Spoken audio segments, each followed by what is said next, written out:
Alright, hello again. I had a little bit of technical issues though with the previous stream with our Ghost of Tsushima ASMR there. It was the actual chat boxes from the chat display. That's what it was. That was the problem apparently. It wasn't anything to do with the game, it had nothing to do with the stream. It had everything to do with that chat box with a cow on it.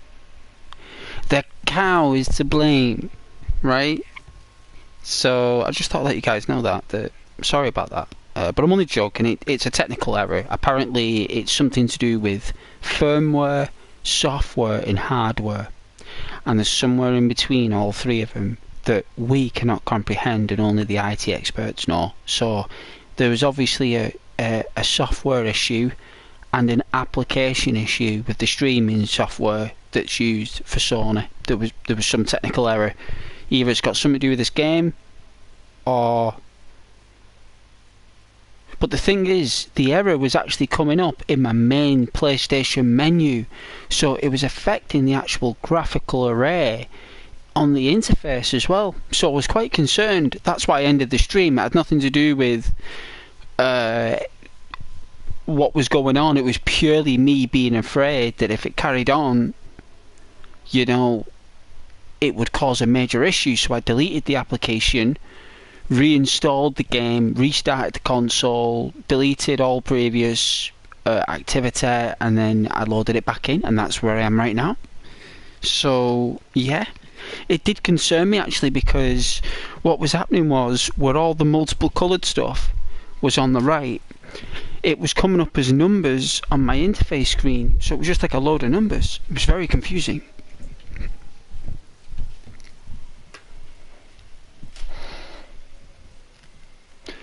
Alright, so my phone is apparently 100% charged, so now I can use that as a thing, like as a conduit. So we'll restart the phone. So normally with my technical experience, like, I don't think I have a lot of it, but when it comes down to stuff that goes red, pink, green, blue and all these multiple colours and stuff, that is normally a communication error, right? When things go all staticky like that and multicoloured, that is, it's normally satellite. That, I'm not being funny, but that is normally satellite that does that. So whether Sony is using some kind of satellite technology for their streaming software, I don't know, but that was definitely satellite technology, guys. Like, I don't know if internet is produced by satellites. Like, I don't know if they have an involvement in the internet itself or how streaming operates, but that was definitely, and I want someone to correct me if I'm wrong there, that was satellite communication error, and I don't know how the satellites have got anything to do with that chat box. No idea. So I'm pretty flabbergasted as to why that was happening. So yeah, weird, right? Anyway, let's turn on my thing.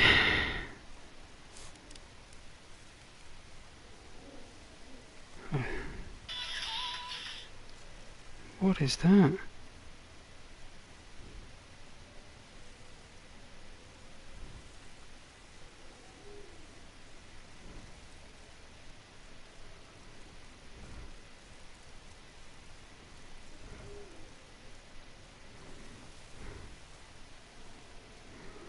Yeah, definitely. Let's see. Alright. My apologies for my lateness. Caden, hello. Yes.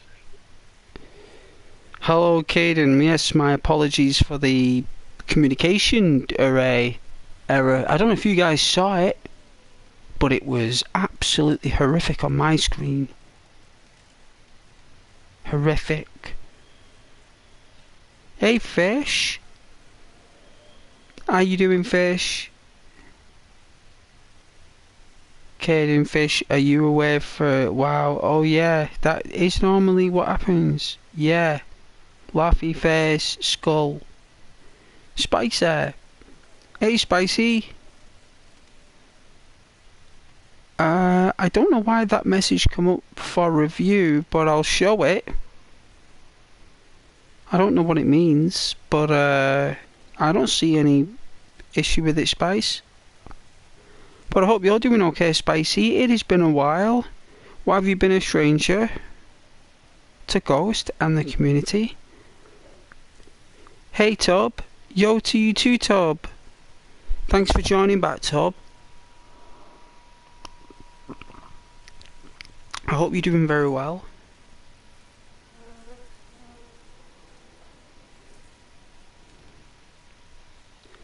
Oh yeah, well that's entirely up to Gordon and his family. It's got nothing to do with me. No idea about that. No idea. Don't want to mention dowries or inheritance. I don't think they're nice subjects to talk about or topics. They're really boring and they can be very draining. It's best not to think about stuff like that for now. Appreciate all the people you have in your life right now for their flesh and bone, and for their mind and soul and spirit. And when you wake up in the morning and you call their name and they're there, I just appreciate that, guys. And hold on to that and don't let go of it. Even when you come home from work or college and you hear their voices, just stay by that voice, stay close to it. You know, if it's your mum and dad, give them a hug or something. Feel their presence, their existence in the universe with you on this planet. Hey Tub, no problem, bro. Love the stream, brother. Why, thank you very much, bro. I've just been standing still for now. I am going to be walking. I'm just having a drink of coffee, Tub. It's really hot, like really warm today. And I'm really dehydrated, I think, and I don't think these coffees are doing the trick. I think I need water.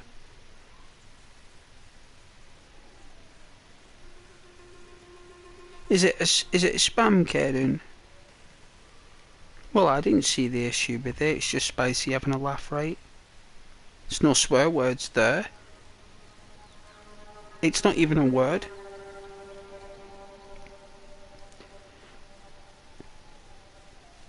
Hey Spice, a chalky milk. I could have a chalky milk. I've got a coffee milk. At the moment, I've got like this rich golden milk that I get from the farm. And I have that with my coffee. I think you're supposed to have it with cereal and stuff, but I'm fresh, but I like putting it in my coffee. It tastes really nice. And Demerara sugar, the brown sugar. And this real nice barista coffee from Nescafe. It's so nice, and I make like a nice creamy coffee, and it's delicious. Oh yeah, that's come up.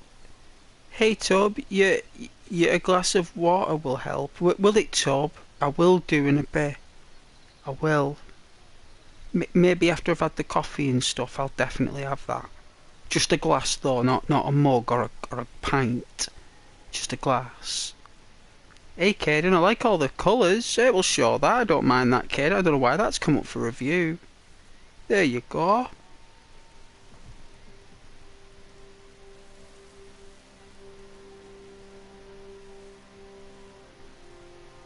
A chalky milk will always help. It does always help, a chalky milk. Look at all these blossoms. Welcome to Japan, everyone. The land of the rising sun. Can't we play like a pipe?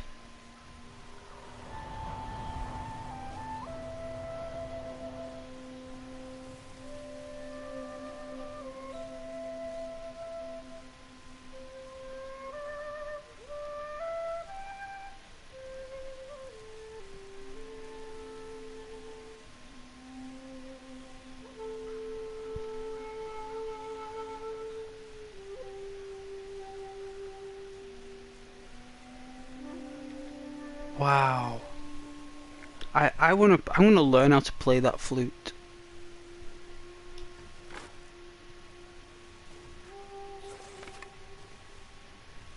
Oh, we can bow. Nice. I don't know we could bow. Never liked chocolate milk. It's the way you make it.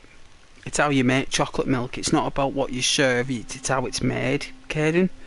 It's very important to understand how chocolate is made in a mug. You've got to be very, very precise. It's not like a cup of coffee. You can just throw it in the cup. You've got to work on it. You've got to work and knuckle down on that. This is dangerous. Oh dear. You know what? Should we just go in for it? I'm tired of this. I'm tired of these people pushing these people around.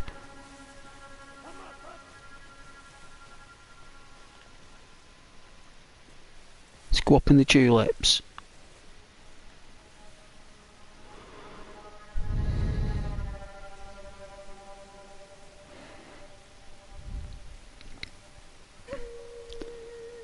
Yeah, banana milkshake's the nicest, Kaden. You're right, I agree. Me too.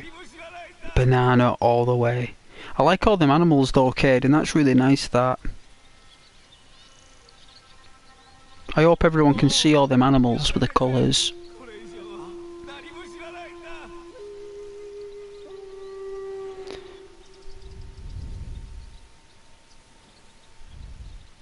And the land of horror. It is a land of horror. It is, but it's hidden behind a mask of shroud and deception and internal betrayal that is only seen through the eyes of the beholder. For we do not see through the lens of the beholder, we see through the lens of truth. We act with the heart and with integrity, not with selfishness. We will act accordingly to samurai code of conduct, and with our ancestors, we will honour the dead and their souls and spirits. Two little ducks.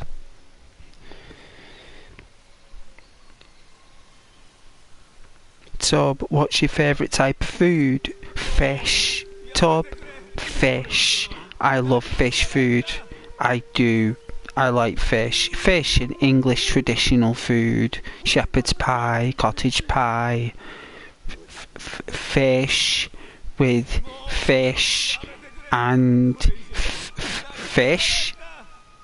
You know, like fish. I like fish. And yeah, that's what I like. Yes. Spicy, yo, I'm going to get some chalky milk. Yeah, Spicy, you go get your lovely chalky milk. Nom nom nom nom. Kisses in a glass. Lots of kisses and cuddles there, Spicer. Definitely. Kisses and cuddles in a mug all the way. Spicer. BRB. Burb. Burb. Hey, Burb. Burb. I like Burb. Caden, I don't believe you. Thomas was the first Scottish man in Japan. No idea who that is. Don't know. Born in Ferrisborough in Aberdeenshire. He worked in Japan initially buying green tea for the British East India Company. No way. Legend.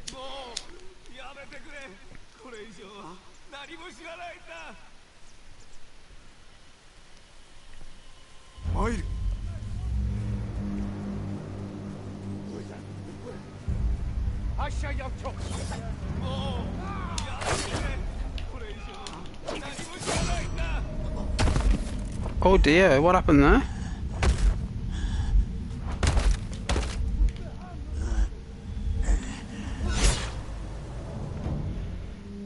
Wow.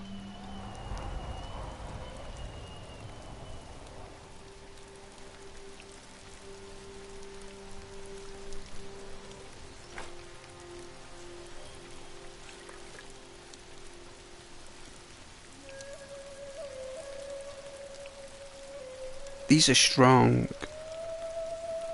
We can't underestimate our enemy.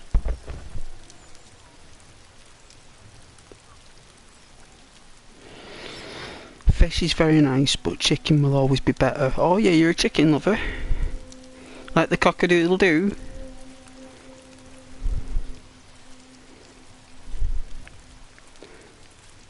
Well, the human species was founded through fish, wasn't we? We came from fish, and fish is mainly what we ate first, before we ate anything else.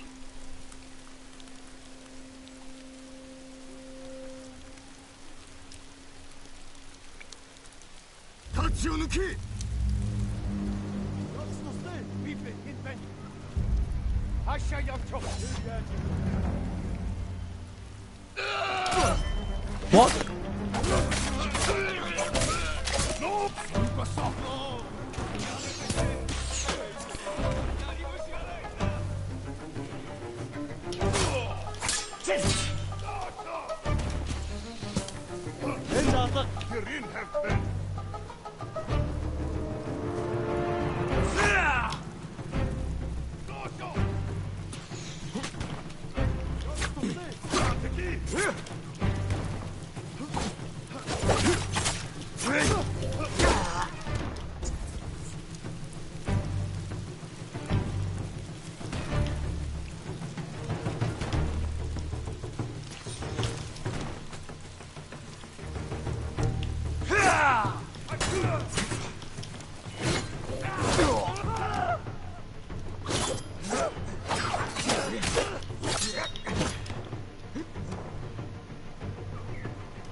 I'm trying to get out of the way of the archer.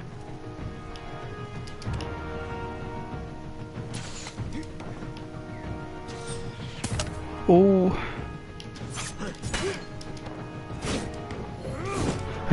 Oh dear, I need to change my style.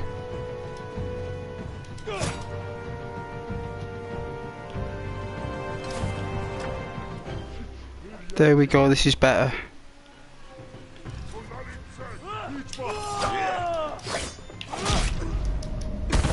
That's why I wasn't killing him. I was using the water style. The water style isn't built for this. Alright, so I was using the water stance when really it's the stone we need. Alright. Let's approach this with honour. So there's your history lesson of the day. Well, thank you very much, Caden. I love your Scottish and Japanese connections. Very interesting.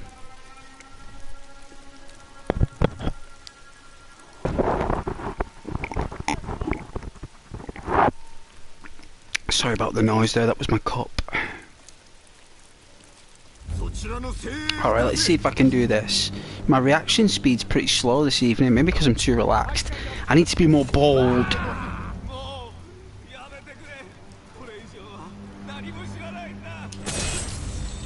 Alright, that's one down. Now they'll take me seriously. Where's the archer?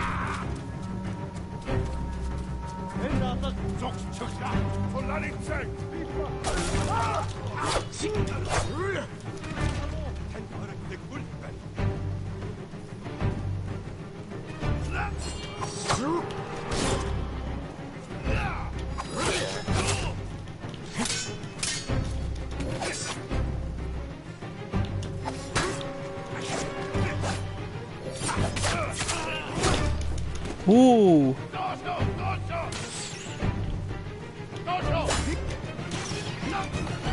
There's a way to break the shield guard.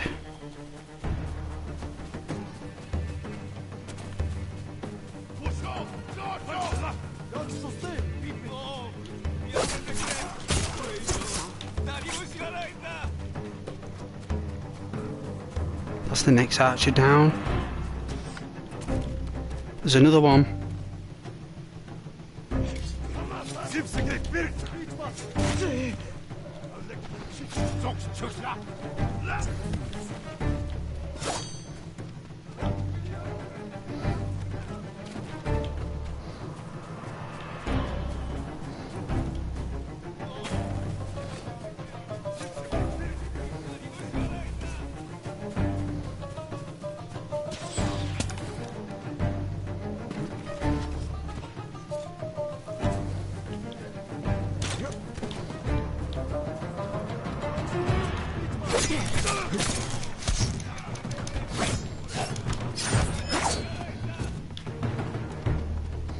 That's the next archer down.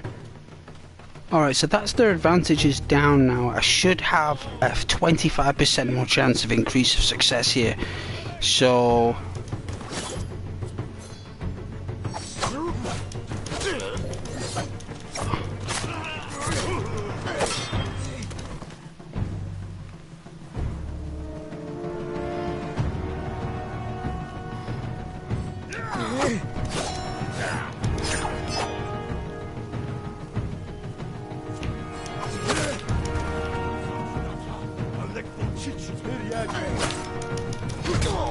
Oh!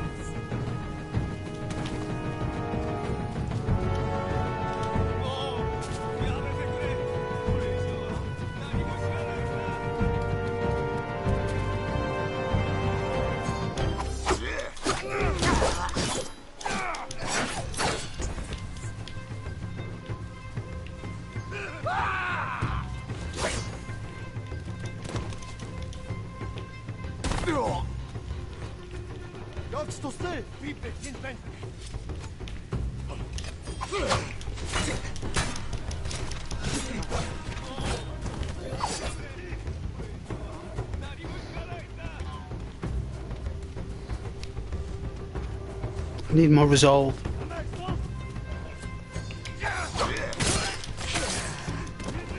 There's another one down.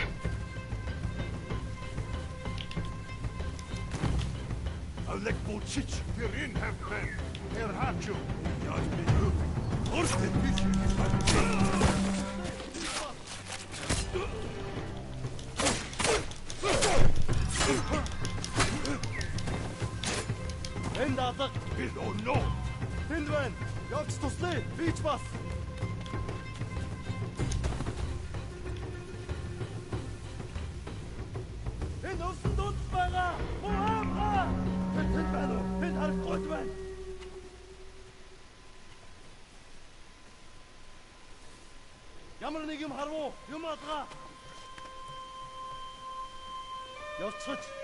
Ихтэй болгоомжтой. Ахаад учрвал ухтал болгоно.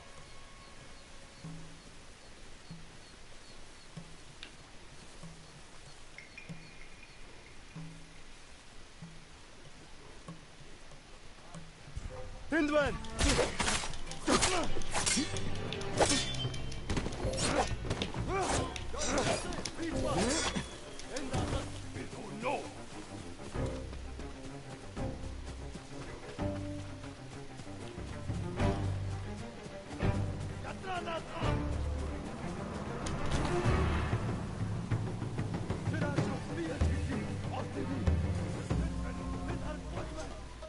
Wow.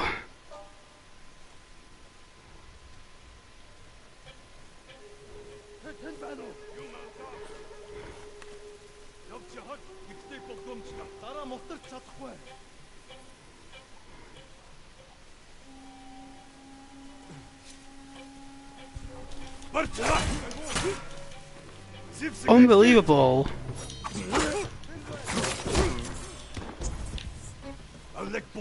Тэр яаж ингэв? Ямар нэг юм харав? Босоо даатгаа.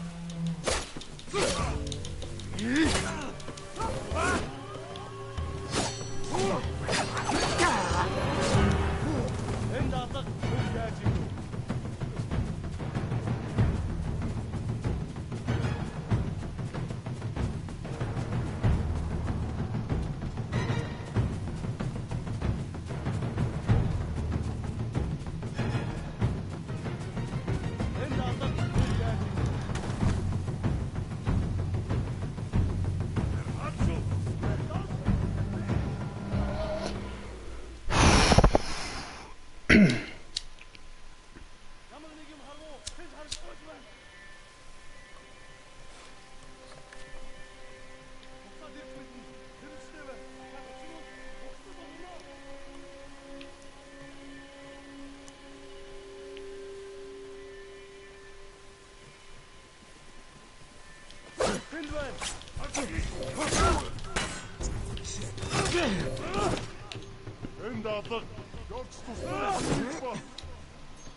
Oh, nearly got them.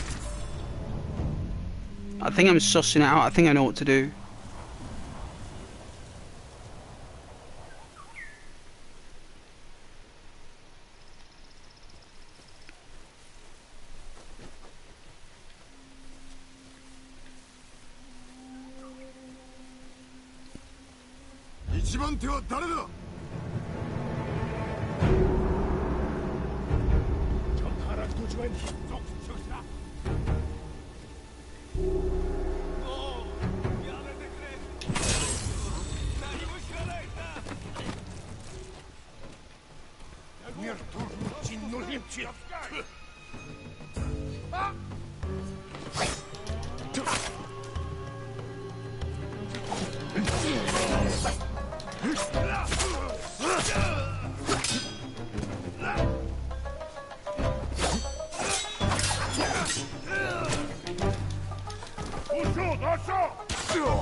Wow. This is deep.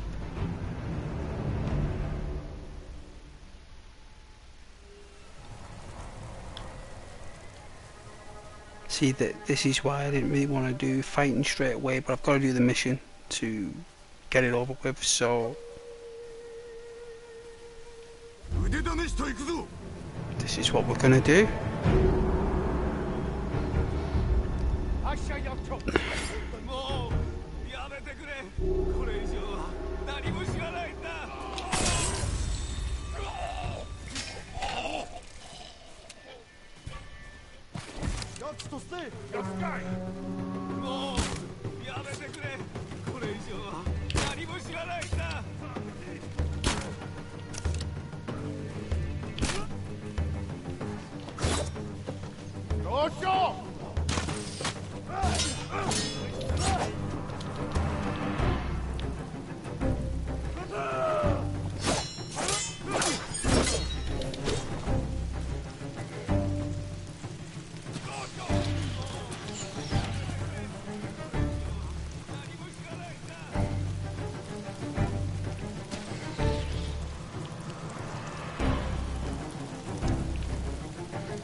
my goodness, it's getting like a Dark Souls. It's literally getting like a Dark Souls. I'm going to come back to this mission. I think it's ruining the repertoire of the stream. It's like, probably why I've loaded in here is probably due to, this is what I was up to last time.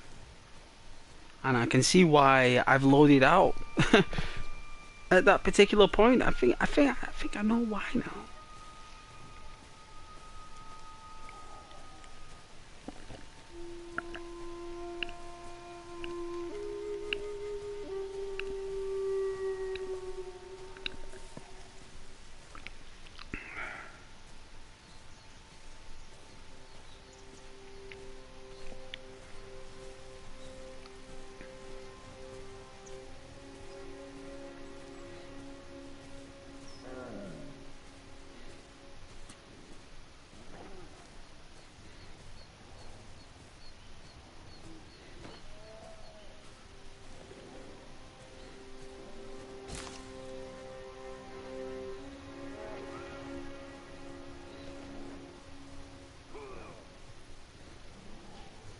Sounds like a big creature.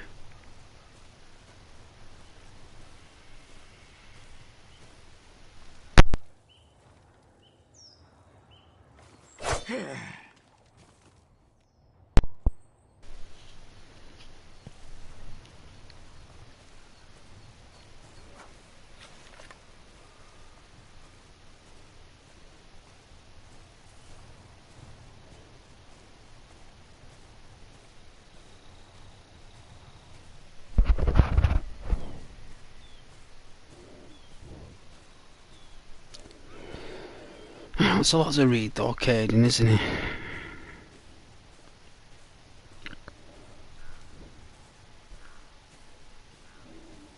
Well, the viewers love your comments anyway, so...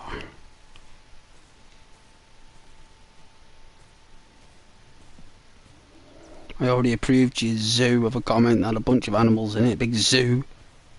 I call it a zoo comment. Full of tigers and lions and all sorts of creatures. An absolute zoo. A jungle.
Hey Rohan.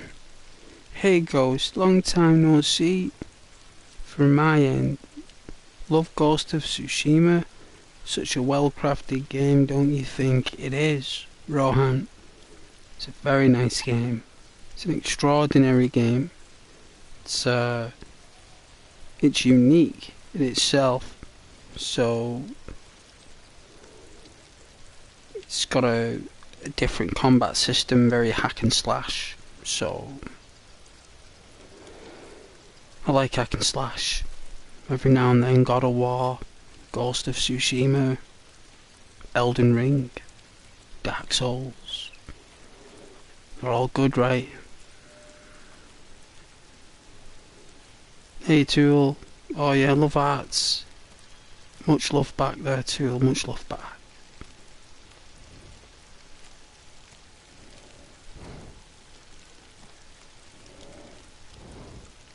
But yeah, thanks for your return, Rohan. Assassin's Creed Black Flag 2. Oh yeah, you like your Assassin's Creed.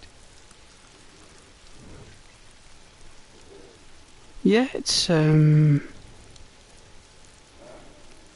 course it is. Assassin's Creed, the Prince of Persia universe. That's what it is. It's basically Prince of Persia, but a recalibrated version of Sands of Time and all that. It's like,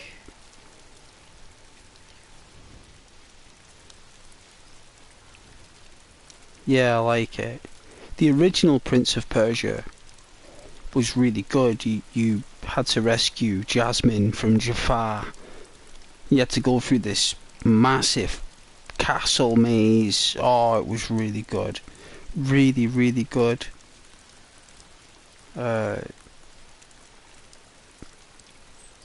really appreciated that game, you know, back then.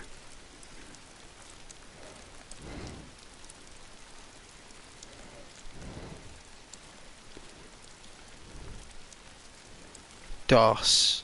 Oh yeah, the DOS.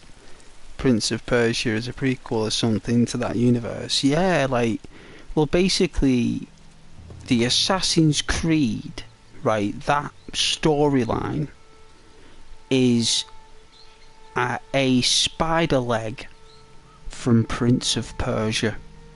So Prince of Persia with Aladdin, Jafar, Jasmine, the castle, you getting the sword, the skeletons, the platforms, the jumping and all that stuff. That universe is the same universe as Assassin's Creed. It's exactly the same. The only thing is that Assassin's Creed is set in modern times, but later, isn't it? So it's like, what, 2050 something or 2040 something, and you basically going back in time using digital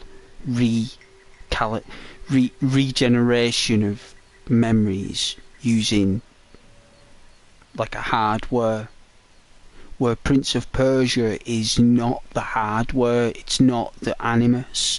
Prince of Persia is the Prince of Persia. It happened in that time with no animus technology. It just happened. Prince of Persia just happened. It was done through time. It's not like it's a prequel. That is the story.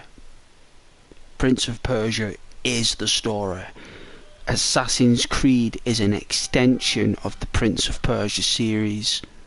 So imagine, like, I don't know, you've got The Walking Dead, which is the Prince of Persia, and then you've got Fear the Walking Dead, which is Assassin's Creed.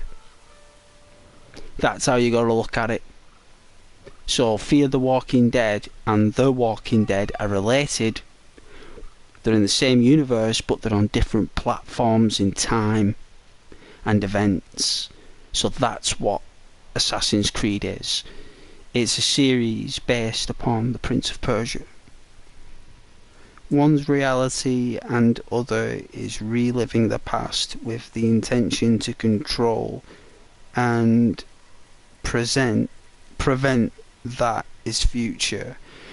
Yeah, well, it uses a digital regeneration to create, like, I don't know, to find out what really was happening so they can change it there and then.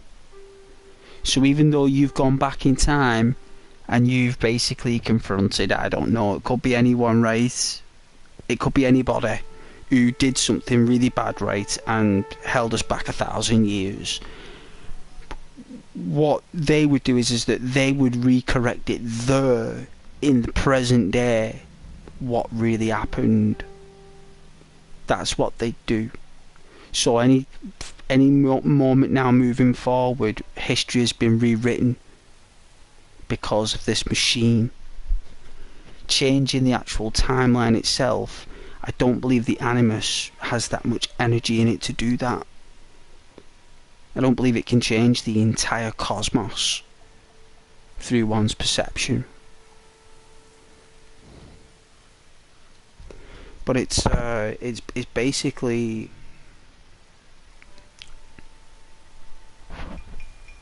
it's like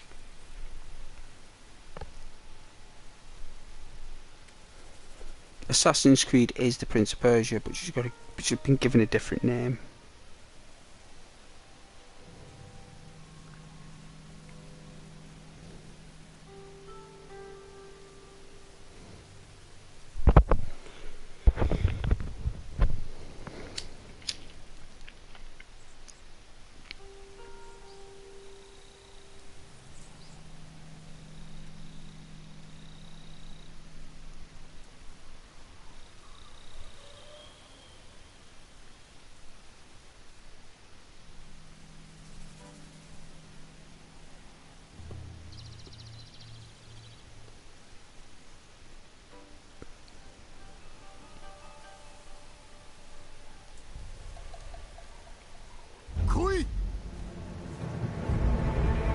Oh dear.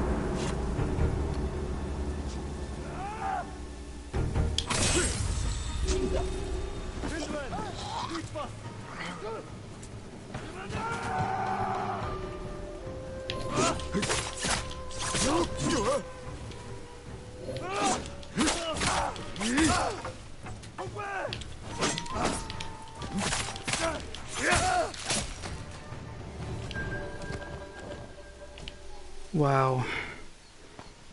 I'm so glad I took them out. I'm waiting for the day when Jack Marsden is the protagonist of a GTA game.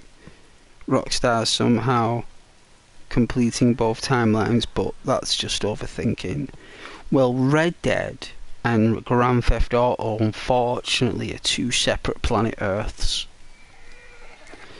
So in Grand Theft Auto Los Santos back in 1899, when Arthur was walking round, that Los Santos did not exist where Arthur is. So if Arthur went walking around Los Santos in Red Dead Redemption universe, if it exists in that universe, which it probably does, and he goes to Strawberry and everything, or whatever it's called, the Grove Street, whatever, right?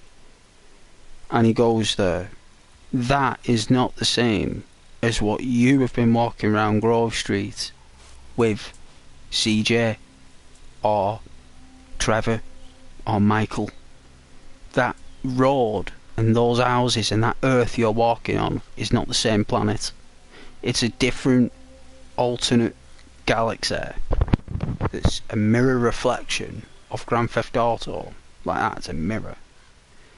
But what's taken place is the Dutch Vanderlyn gang exists in that world. In the Grand Theft Auto world, Dutch Vanderlyn gang never existed.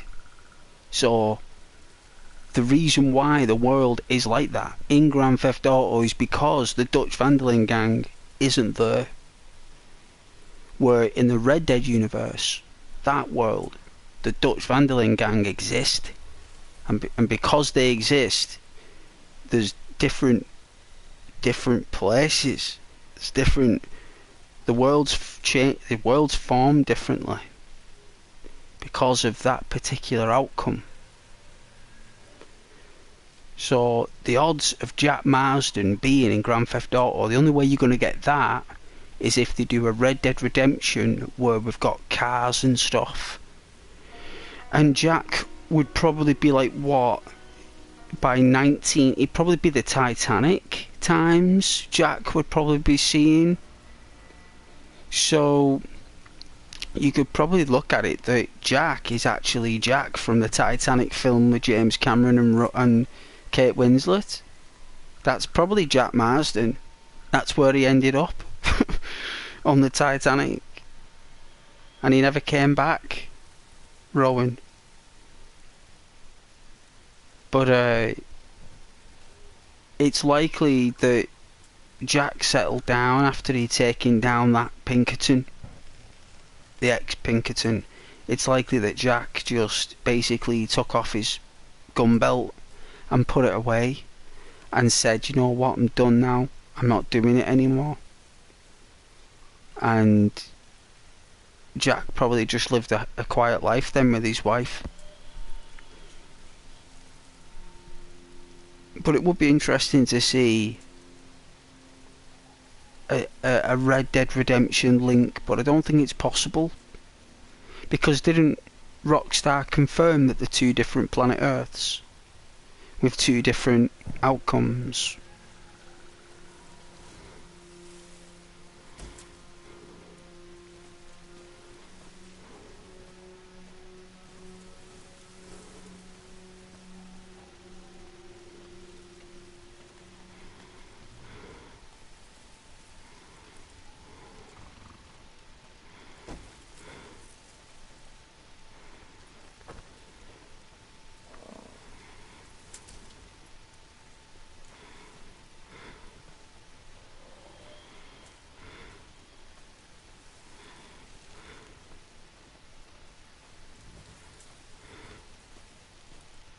It's like saying that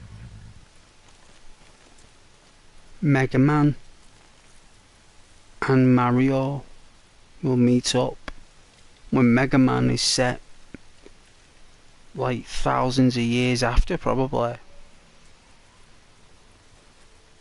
Mario, we don't know. But the way I look at it, is that the way the Nintendo games are is that everything that was 8-bit that took place and was released at that time on that 8-bit console is on the same planet. So Link, Mario, Simon Belmont, Mega Man, all these characters, they're all on the same planet. So the Mushroom Kingdom in Hyrule are on the same solar system. So it's as if, like, imagine, like, how can you put it, like, Mario is a depiction of the world. So each stage represents a country in the world.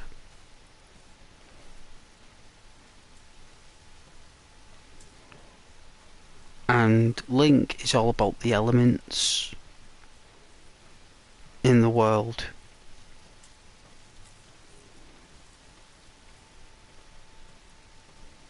And both games involve corruption. Wow, look at that view. That's really nice. So both games involve a corruptor, which is Ganon in Link and Bowser in Mario. And Bowser and Ganon are from the same source, the same elite source. And Ganon can only be taken out with a particular weapon. Ganon can't be defeated without a particular weapon. There's only one weapon that can defeat him. and you need the arrows of light. So you need faith, and you need justice to defeat Ganon. That's the moral, isn't it? You need believe in yourself, and you need to believe in the law and justice, because that's what Link is. Link is a conduit between justice and unjust. And Link somehow, through his efforts, finds an answer that brings justice to the land. And to do that, he must travel far and wide under dangerous circumstances to attain that goal because of corruption. And Mario is very similar. The only thing is with Bowser is that Bowser could be taken out without any other type of weapon. It's not as if only one weapon. The only weapons that can take Bowser out are people, and that's Mario and Luigi. They're the only two people that can take on Bowser. There's no other magical weapons that can take them out. So Mario is kind of like a Perseus that is basically been given a power, a mushroom power, which is a faith. And he's been given a fire flower, which is justice. And he must go around with belief and justice from the mushroom land of Peach to enforce her justice on the land with a fire flower and a mushroom. And you, as the player, have to provide peace and prosperity to the Mushroom Kingdom, which is easier said than done, because it is the most difficult game you will ever play. You try and play the Ocarina of Time now, Mario 64 now, try and play them, you'll be struggling. Even the NES versions of Mario, you'll be struggling. They're very difficult games, and rightly so they are, and they should be, because it's not easy to enforce justice and faith to a corrupt land without faith and without justice. And when all you're given is a flower and a mushroom to defeat the corruption, is bewildering, because all that remains is your prowess as a player, because that's what everything relies down to in the end.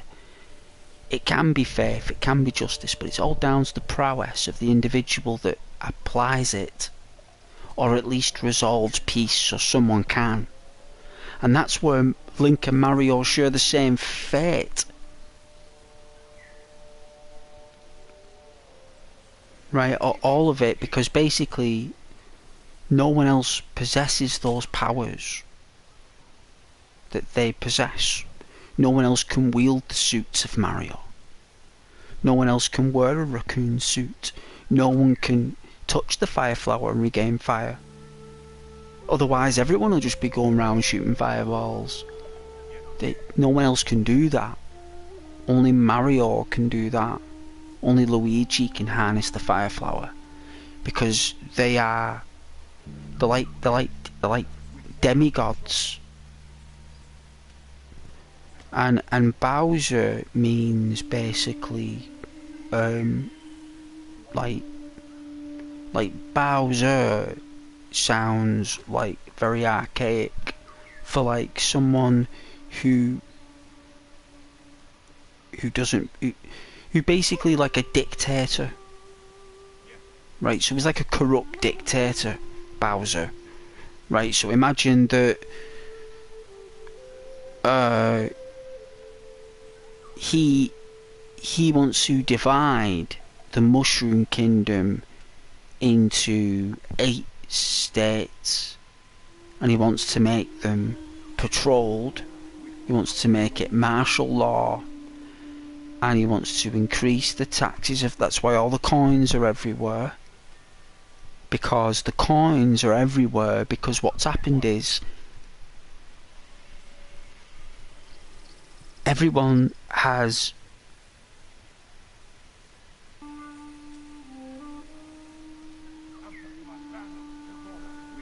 paid their taxes, right? So the high taxes that Bowser's enforced on like level 1 and level 2, those high taxes have meant that there's more coins have to be paid, but there's not enough workforce to transport the coins from world 1 to world 1-3 at the end where the castle is. You know, the little pipe with the castle, right? No one can transport that gold from point A to point B. So what happens is they're everywhere. So Mario collects them and he gives the money back to the people, because that's what Mario does. He gives the money back to the people who have been overcharged. And Bowser's like, where's all my coins?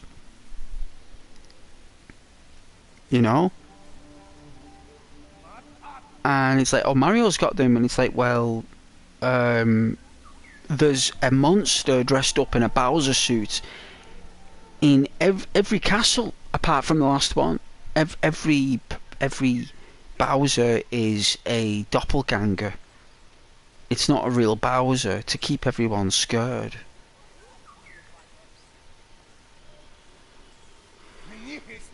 So mixing worlds, Rohan, it's a risky endeavour.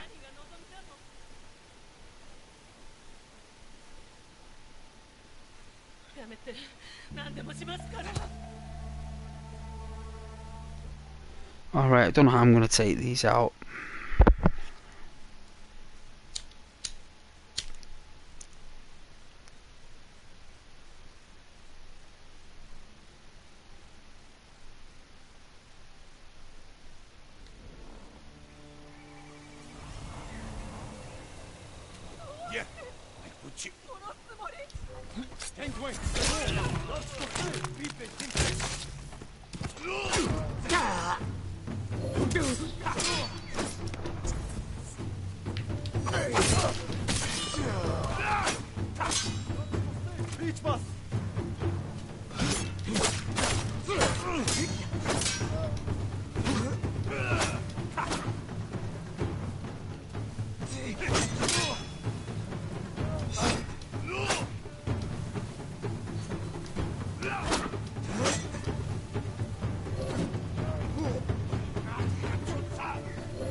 Ow.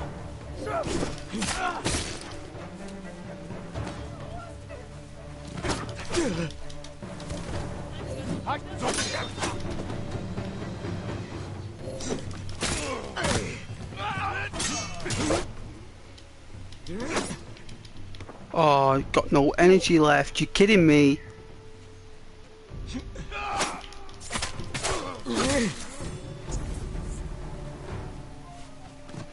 Oh, I took him down.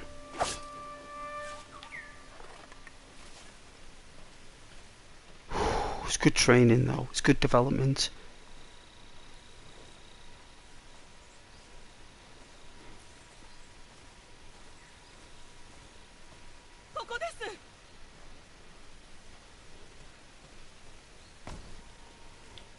Yes.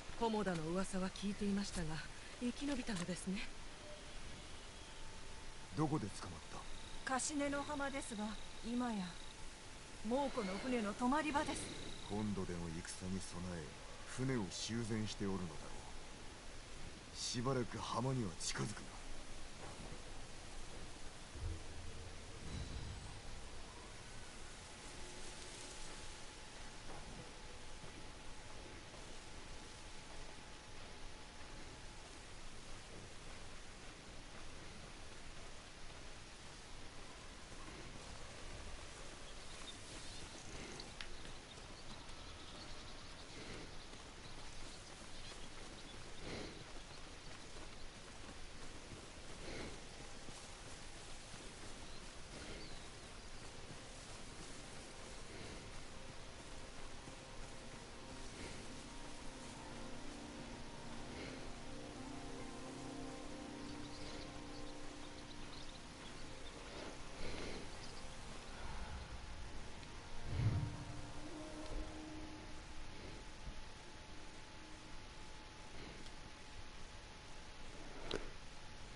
So this leads to the shipyard.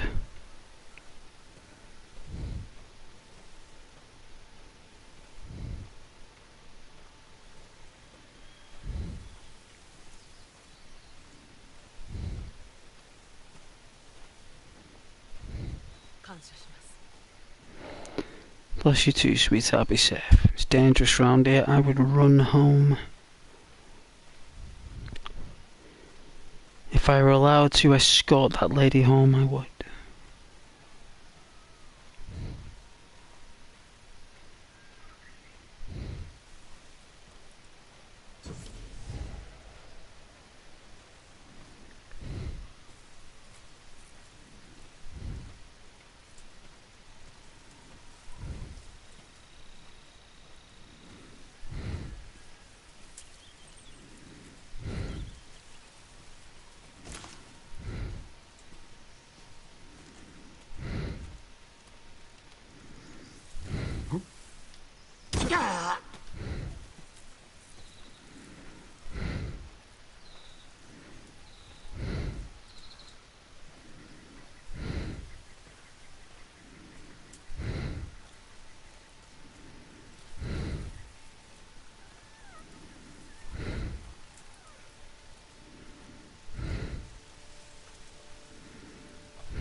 It's another fox.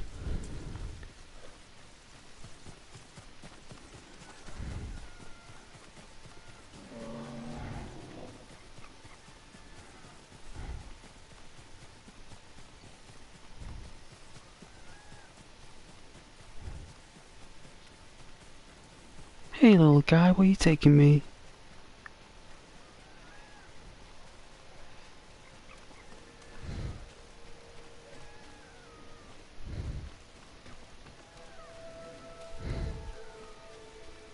Oh yeah, taking me to the beach. Alright. Well, aren't you a lovely fox? Look at you. Can we get a good shot of you?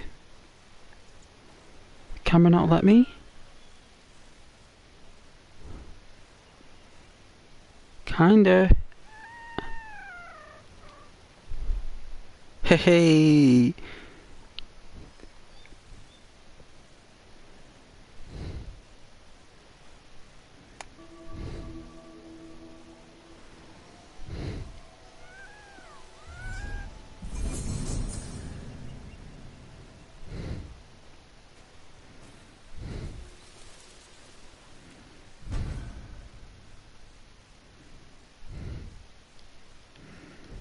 Well, that's pretty cool, right?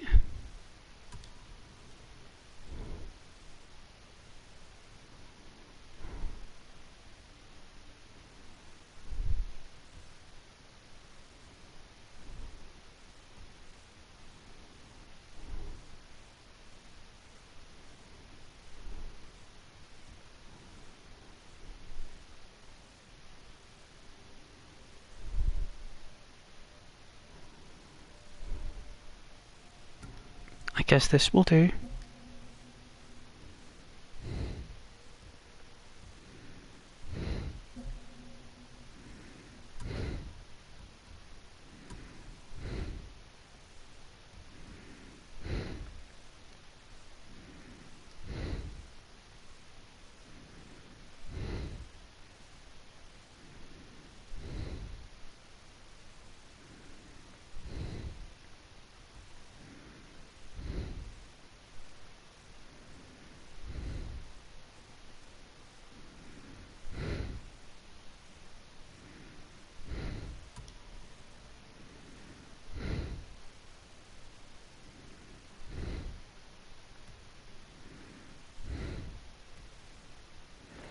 Oh yeah, adds the coat and stuff.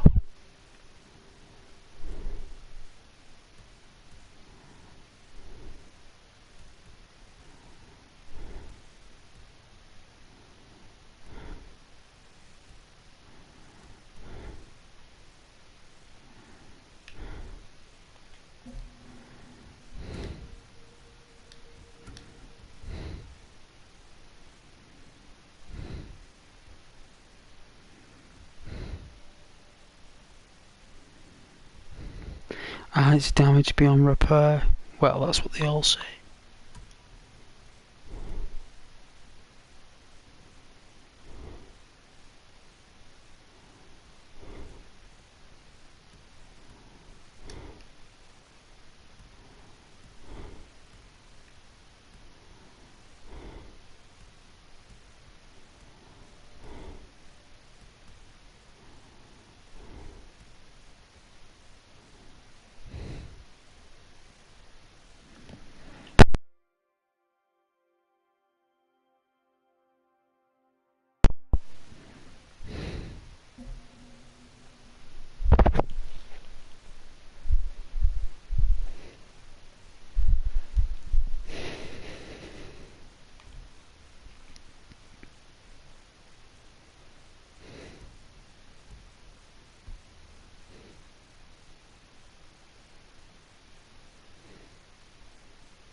This one seems pretty good.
Wow.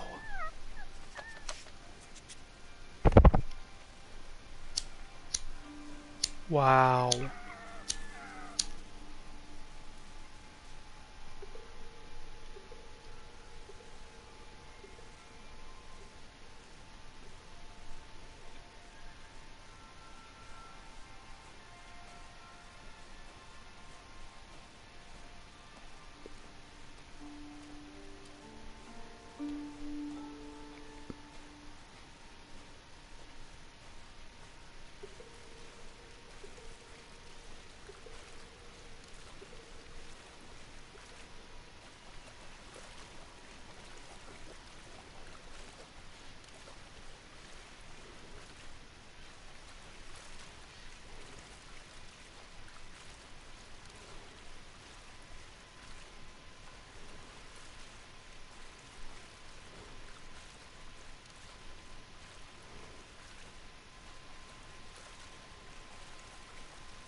勝負しろ。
Tujuan.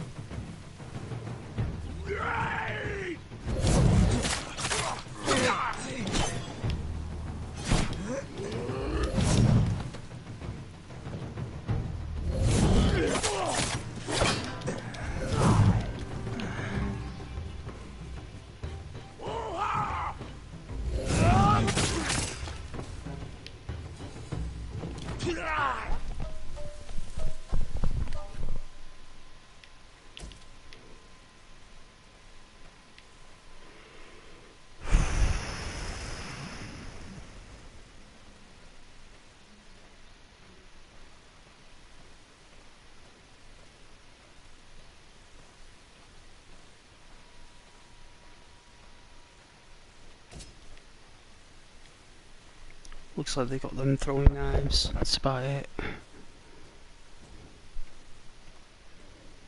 I'm glad we took out this little trading route. Looks like they were taking out... Well, they were hanging people by the looks of things. By their necks and trailing them by their necks. Looks like they were dead before they unravelled them. And they've just been like basically laughing about it. And then we've come along.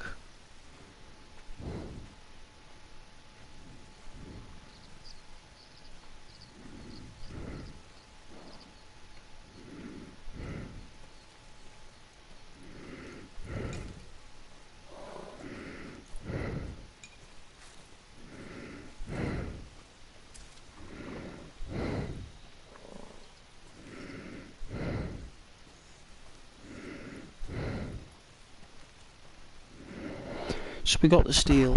That means we can upgrade our katana. So if we look at the menu and we look at our gear, if we look at the steel, so upgrades. So we just need iron and supplies for this one, and the next one we need steel. So I think that's why we just got that, so we can upgrade it twice, right? But that's going to cost 300 supplies, and we've only got 378, which means that I'm going to need another... I'm going to need to hit a lot of places. I'm going to need at least 500 supplies before we can even go back and upgrade anything, because I like to upgrade everything at once. I like to build up enough supplies where we can go to the blacksmith and get everything in one go. So that will do us then until the next time we can upgrade. That's normally how I roll. But now we can just chill out in this wood for a moment.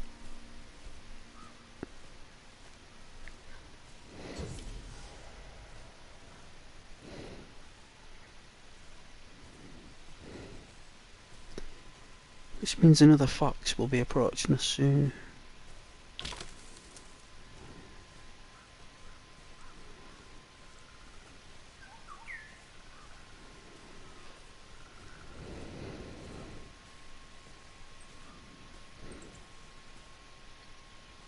There it is, it's there.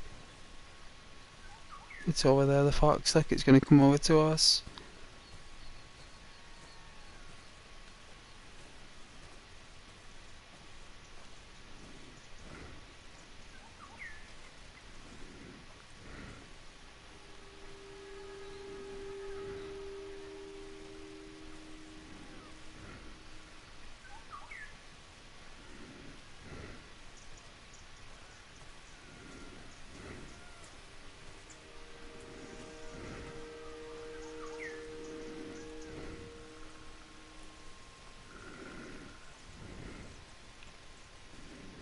Beautiful, right?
Someone's cooking some noodles.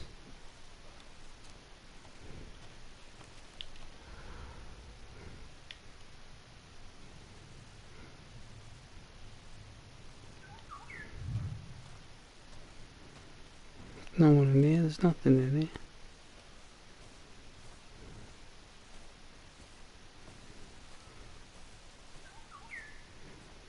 What's this? Supplies.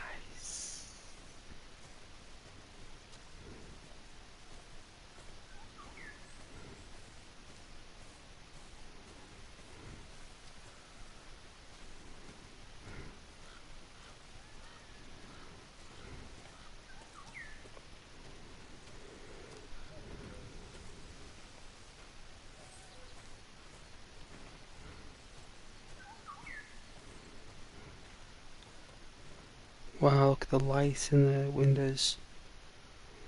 Very, very sharp. I like capturing those little moments of light in games. It's very unique. It'll soon fade like a candle.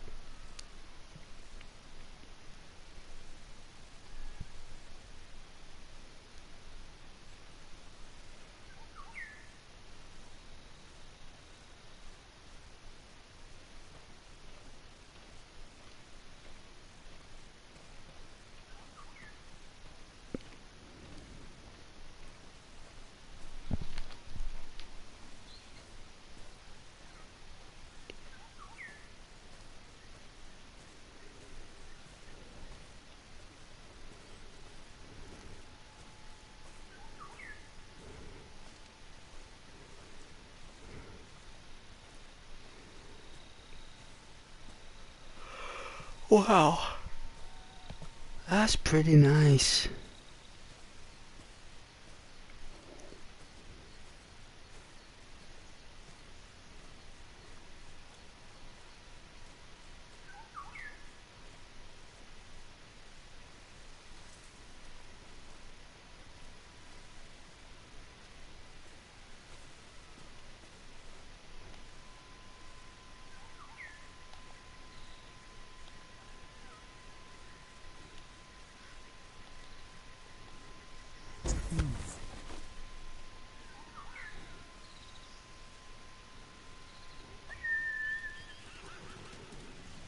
Wow, that's our horse, no way.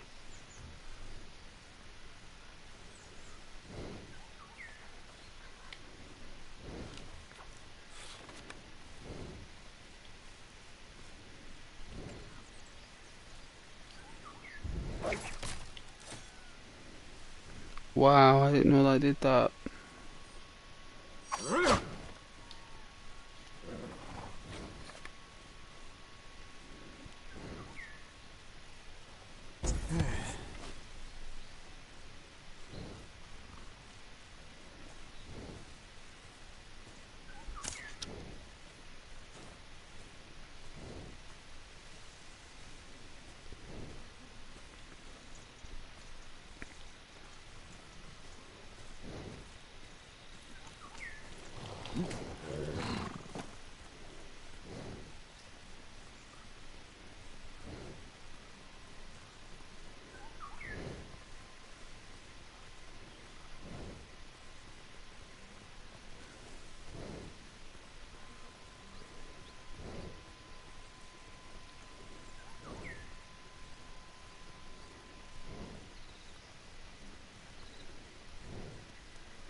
Holy smokes.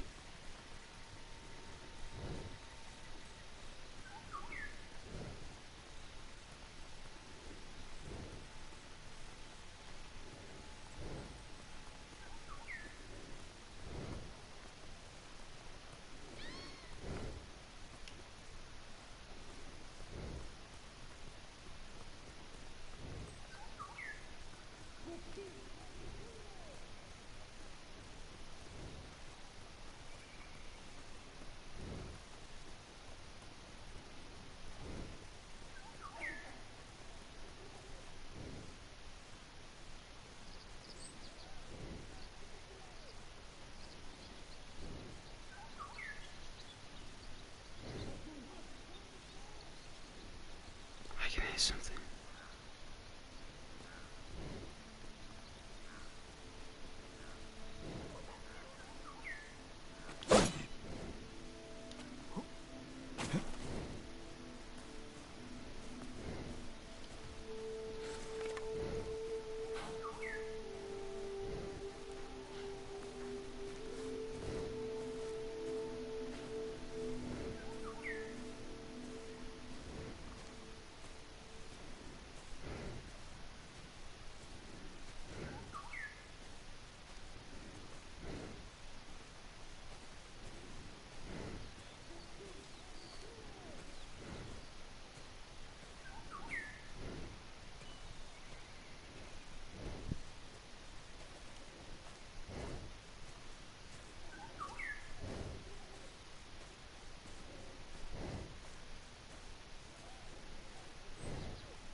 Nowhere patrols.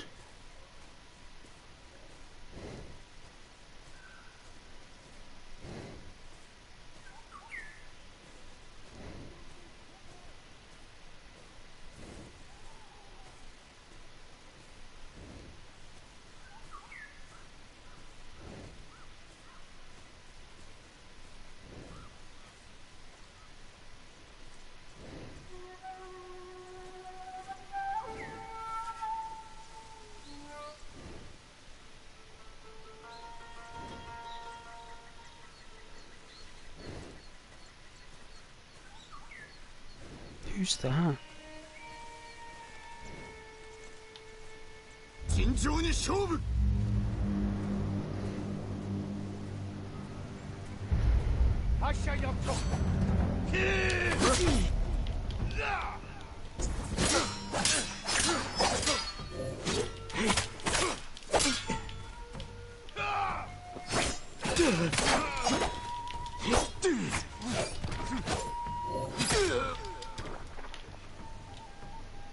Oh dear.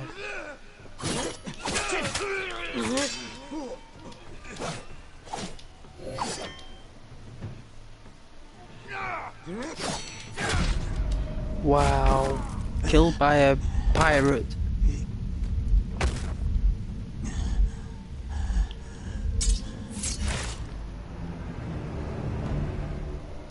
Oh, I need a drink actually. I won't be a moment. Press that. I'm gonna get a drink.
Alright, won't be too long now.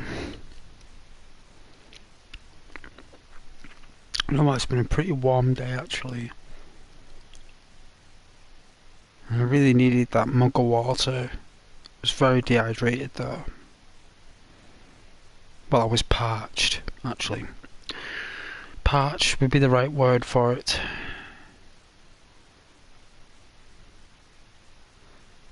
So hopefully now that nice mug of water will do us well. Like apparently, if like, you know, like they say you can survive without water for about 4 days, right?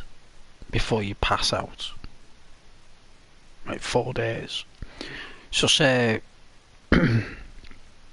you go like 2 days without water, and by then, you know, depending on how your breathing has been and what we've done, right, if you have one swig of water, so like it's been 2 days but you have one swig, like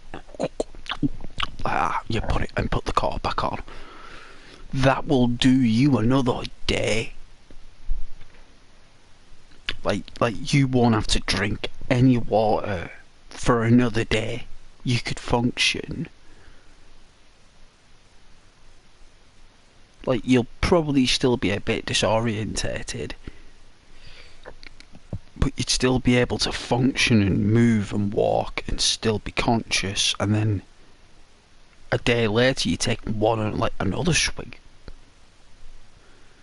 Because that's what you're supposed to do, is like one swig a day. Like that's how delicate it is. Like it sounds really difficult, right? But when you're in survival mode, you will do that.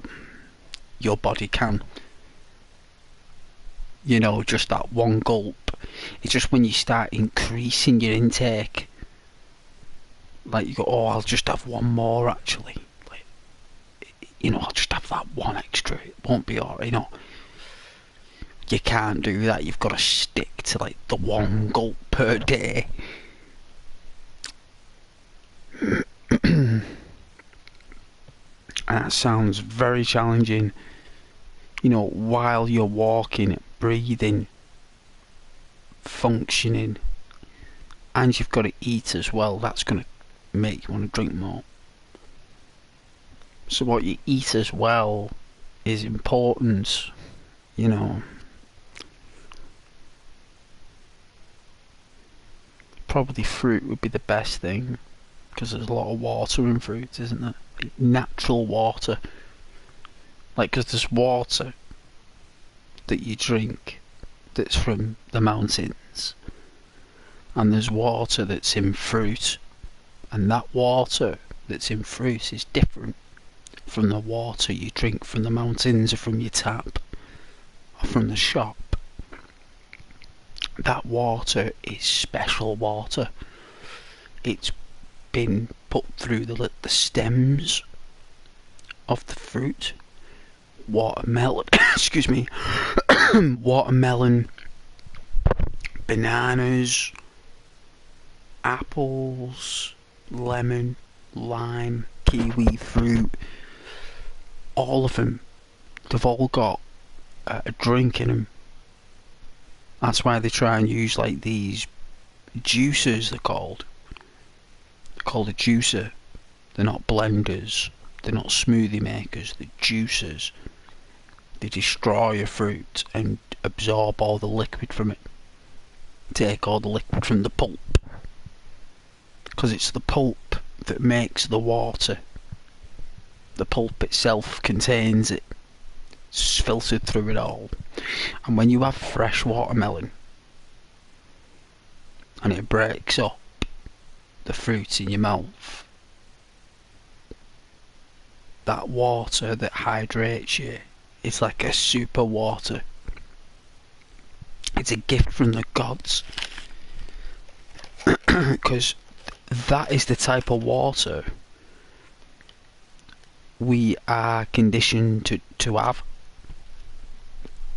Because when we were monkeys and stuff, and we were swinging through the trees, making loud noises, Like, we don't do so much different stuff now.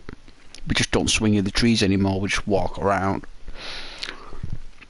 People still making loud noises, you know. But what we did is that we basically got as much fruit as we could, and that basically hydrated us and fed us for like 1,000,000 years. Like, not like 10 years, not like 20 years. Like, our species did that for like 1,000,000 years.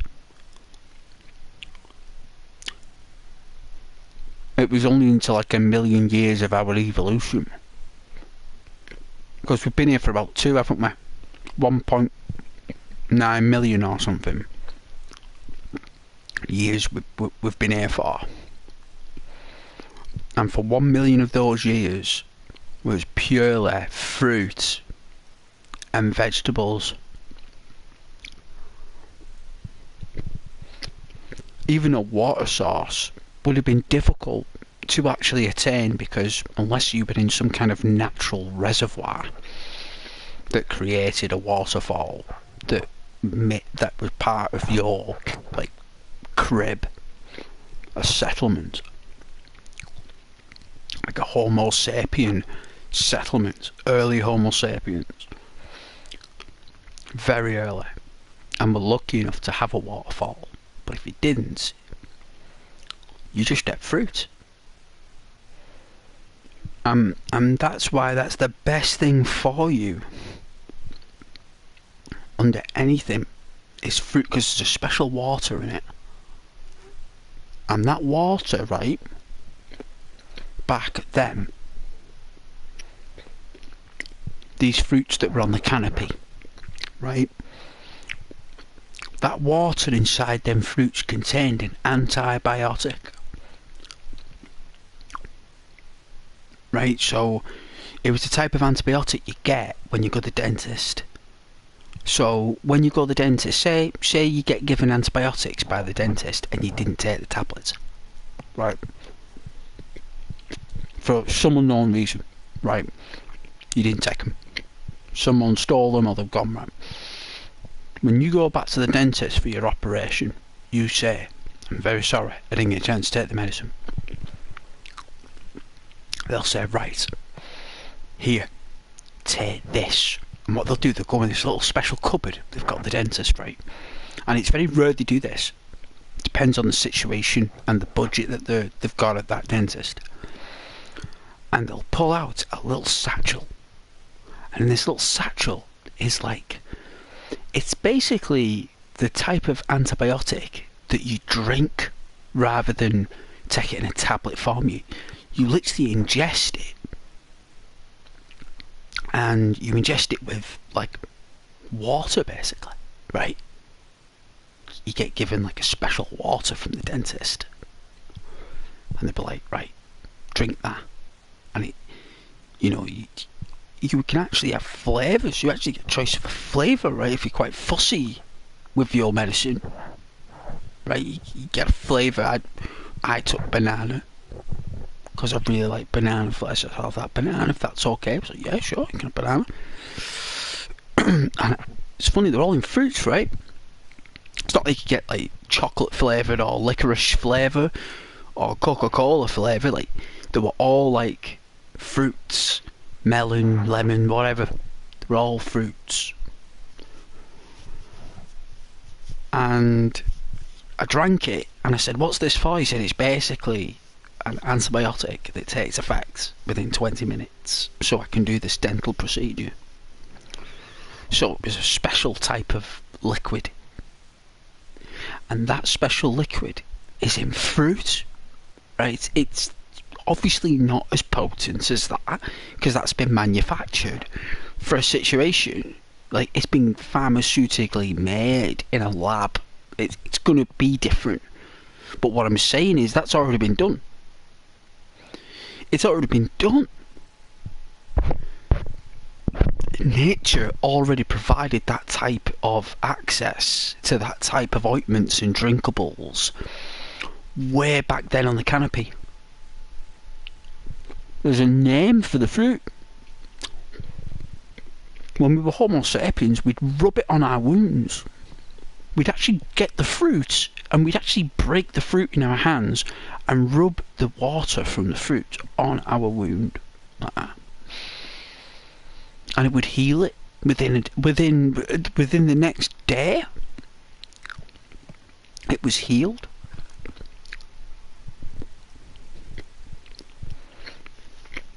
And that's why you should always eat your fruit. Which is why I'm eating mine now.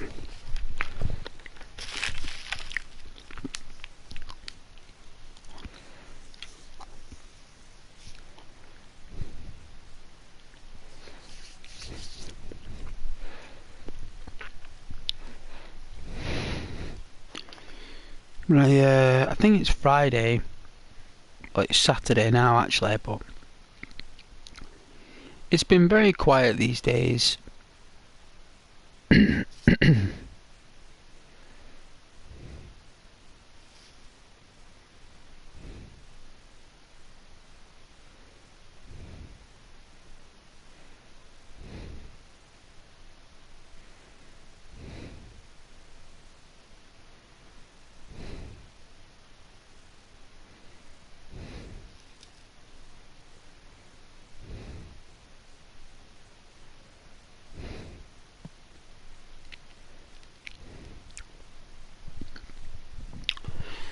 But let me make this anyway. But you know what? I've had some really nice time off work there. I've been off for like nearly 10 days. I think I was off Thursday, Friday, Saturday, Sunday, Monday, Tuesday, Wednesday. So Thursday would have been 8 days. Friday today would have been 9 days. Saturday's 10, Sunday's 11 days. So I've had 11 days off. Right, and I actually feel, if I'm being honest with myself,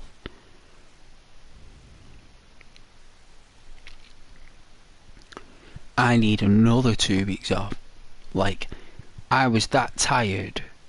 I literally was that tired that I think it was yesterday, right? I fell asleep at 6:30. Like 6:30 in the evening, and I woke up at 1 o'clock in the morning.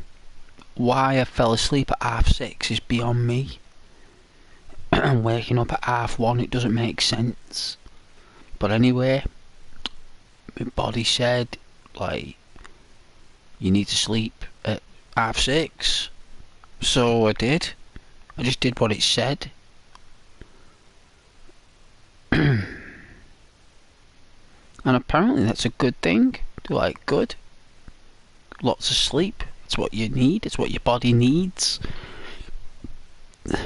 It's like, yes, well, it does.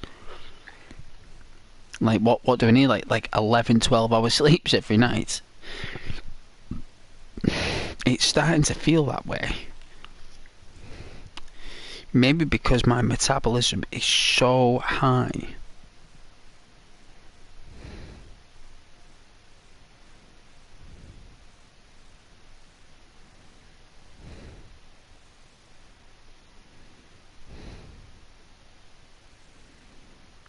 Then I get tired a lot quickly now. Not like when you're a teenager, like high metabolism means you like good athletic abilities, gymnast. But as you get older, I suppose a high metabolism means like you get tired quicker. You get hungry quicker. You get thirsty quicker. You know.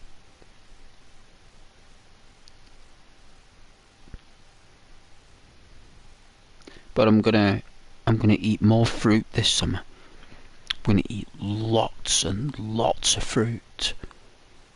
Lots and lots of it. That's the new pledge. for this summer.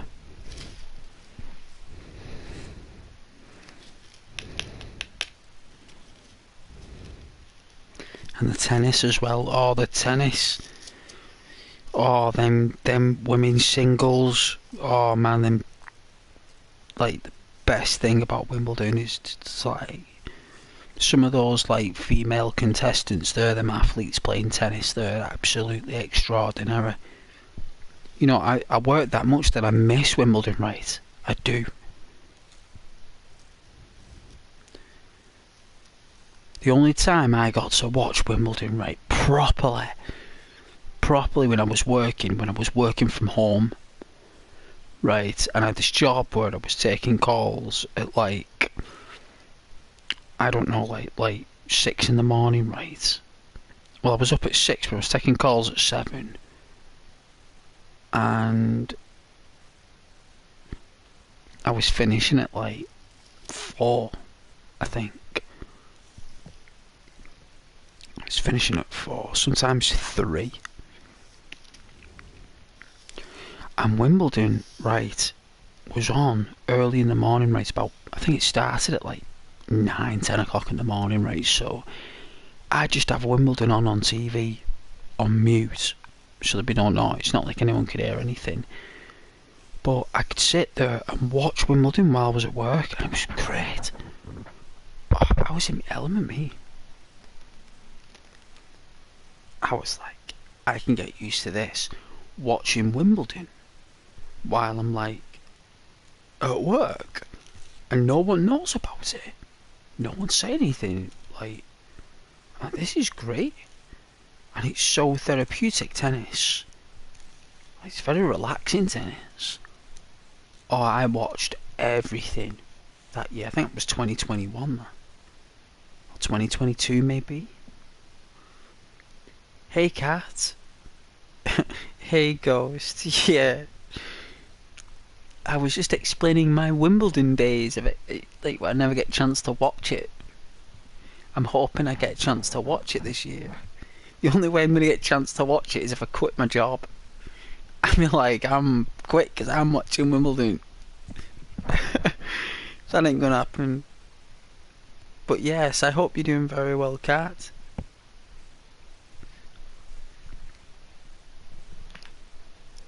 We're just relaxing here.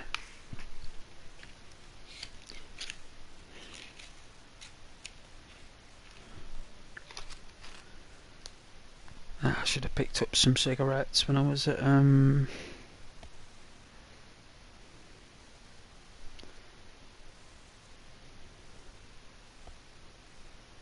was in town. But what I did buy was the Botanical Gardens colouring book, right? I know it's like Ghost, what are you doing buying, like, a colouring book that's, like, got botanical gardens? Well, I tell you something, right? It's a beautiful colouring book. It's not like a basic format like this is like a colouring book for pros, the connoisseurs of colour. And I'm having a blast colouring in because I love colouring forests and plants and flowers and trees. I love colouring that stuff, me.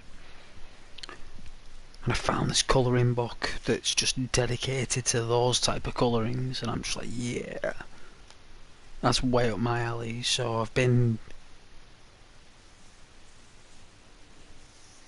enjoying that colouring book. I must say, it's pretty epic.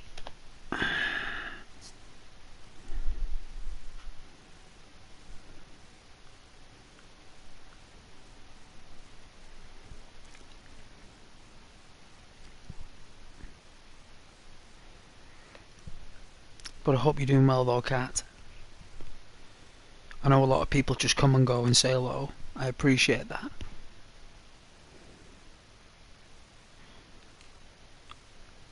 People always come by and say hi. Well, they swing by actually.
feel so much better after drinking that water. Oh my god. I can't believe how much better I feel after that.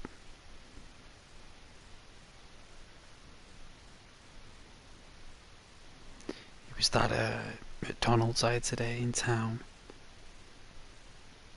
Massive McDonald's I had. Must have been loads of salt in it.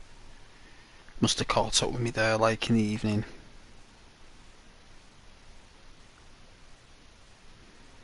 All the salt and the sugar in the McDonald's there, like chewing up all my hydration in my body there. So then by the time I've settled there, I've had to have it back.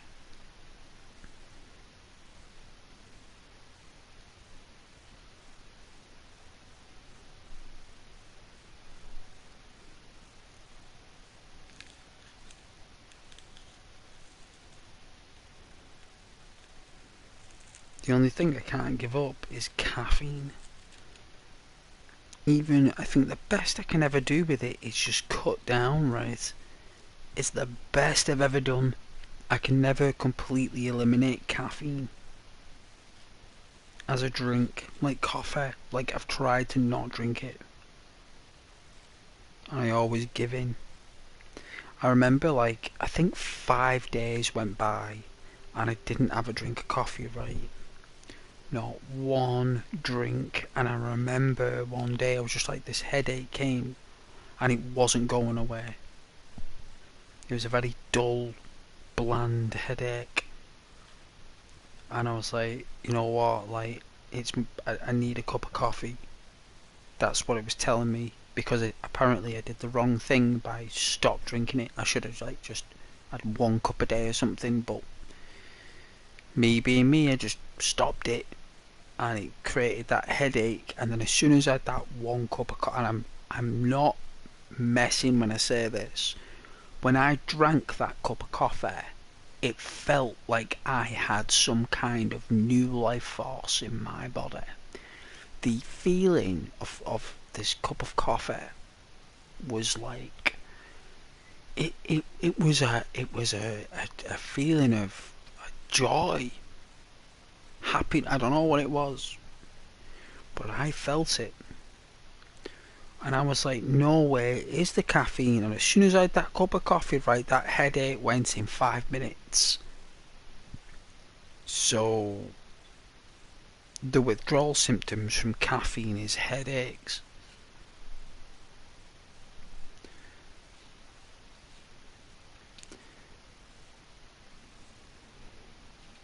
And I'm going to try and have a break from caffeine. The only thing is I feel very drained. And apparently that's good, because like if you don't drink coffee and you feel drained, like that's like a good thing, because your body is naturally tired.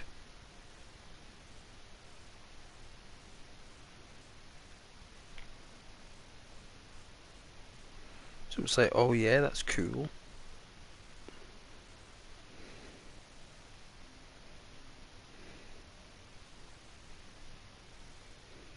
It was like just getting in from work and having an hour, like having some eating, watch, going to sleep. It's like, well, yeah. It's like, really? It's like, well, if that's what your body says, it's like, that's what you gotta do. It's like, well, that's boring. It's like, yeah, but that's what your body wants. You know, if you're just having cups of coffee and loads of chocolate bars and pushing your body further and further, you just end up burning yourself out, right? Like, apparently that's what happens. That's why you crash. They say. I'm just like, well, fair enough. Well, I like my chocolate bars. I like my cups of coffee. You know what I mean? Like, why would I want to come in from work and just go to sleep? Why would I want to do that? It's like, well, you know, that's why they've created these drinks like caffeine and chocolate, so we can eat them and then enjoy the evening with an extra energy boost. Like, that's the purpose of them. That's why they're called consumables. They're not required as a survival element. They're there because we consume them because we feel better after we've eaten them. It's like Netflix. Netflix is a consumable because you're downloading, you're streaming data as you're watching it, and that can become addictive. Because these Netflixes will replace the terrestrial and satellite television premiums you used to pay for. Because remember, Mum and Dad, back in the day, right, used to pay, if you're from America, maybe $60 to $80 a month for cable. And if you're in the UK, you used to pay between £60 and £80 a month for Sky satellite service. No, that's what we have as a satellite service, and used to pay a premium for it. And now, these streaming services like Netflix, Amazon, they're all going to change soon. Them, you know, like at the moment, they're all going like. I think you can get like a basic Netflix plan with adverts for about £8-9, right? To get a Netflix subscription without any adverts, it's about £15, maybe more, right? And it's nearly getting to £20 now. Netflix, right? If you look at it, and what they're gonna do in the next year or so, Netflix and everything are gonna the licensing will change, right? The permits, the regulations changing with television. It's already changing with telecommunications, right? They've already converted all analog lines to digital now, the telecom lines. The analog network is going to be like discontinued, like obsolete. And these cable networks are being replaced by Disney Plus, Netflix, and you know what? God bless like their efforts. You know, these streaming stations like Netflix and Amazon Prime and Disney, like, God bless them, right? I mean, I understand it's a business and it's a sharky business, but you know what? Absolute rubbish. Like, not worth a penny. You pay for it, right? The first things first, you can't record it. You can't record that on a video or something. You can't exactly how can I say, get the original theatrical cut. Everything's been filtered through, so everything you watched at the cinema won't be what that is. You know, they can add lines and take away lines whenever they want, them networks, them streaming stations, and you don't really get the full show. Like, people think you get the full show, right? It creates Mandela effects all over the place, right? Because you don't actually get, at times, the full editorial cut. You get, like, you get things that are shimmied off, bits and bobs that might be offensive or might be politically delicate. They get rid of all that stuff and replace it with other stuff. They don't put them scenes in, especially some that are disturbing for today's audience, like, but them scenes are in there for a reason, because it's art, not because it's politics, because it's artwork. But they control that artwork now so much that you're paying top dollar for minimal content. They call it premium, they call it advanced, they call it this, but it just means you're not paying for adverts. You've already paid for you've already paid for the broadcasting rental line doubled. So not only have you paid the eight quid, because it's probably worth about £3, they charge you about £9. and the premium is like 16. So if it really costs £3 a month, because that's how much Netflix is worth before you strip all the taxes and everything and all the charges they get, so it's about £3. They add on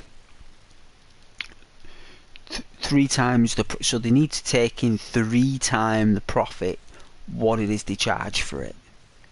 So if it's £3, they've got to charge 9 for it, plus adverts have got to be included.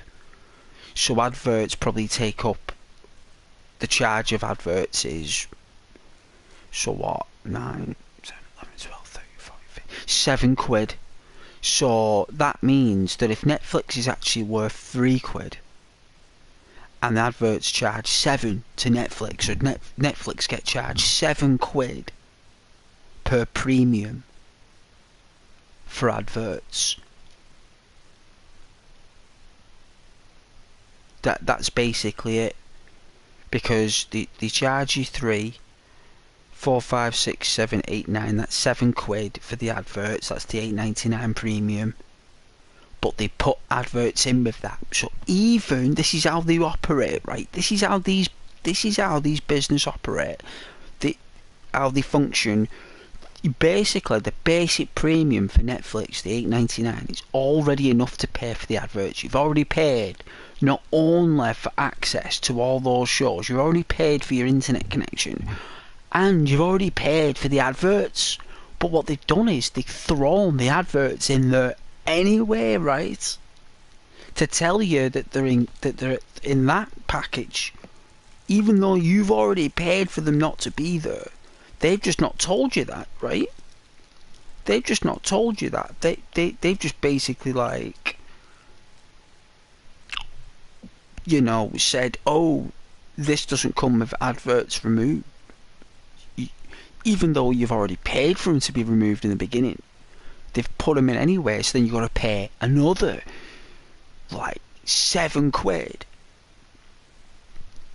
to get access to full content on Netflix. And remember what it says on the package, full content. That means they've not removed anything. But that doesn't mean they've not removed anything. That just means that there'll be a couple of shows on there or films that might not be removed content. And you might have more access to probably reality shows and stuff no one wants and no one cares about. The only purpose with premium subscriptions on Netflix is purely so you can distribute the subscription around the household. That's why they charge 16, 17 quid a month for premium. They say, right, you can have up to 4 screens or 3, right, whatever, but like 3 screens. That means dad and mum upstairs, kids, 2 kids in the household on average, 3 screens in total, full family, £16.99 a month, done. But it's not even worth £3. Right, it's not worth a carrot, because everything that's coming through on that stream doesn't cost a thing.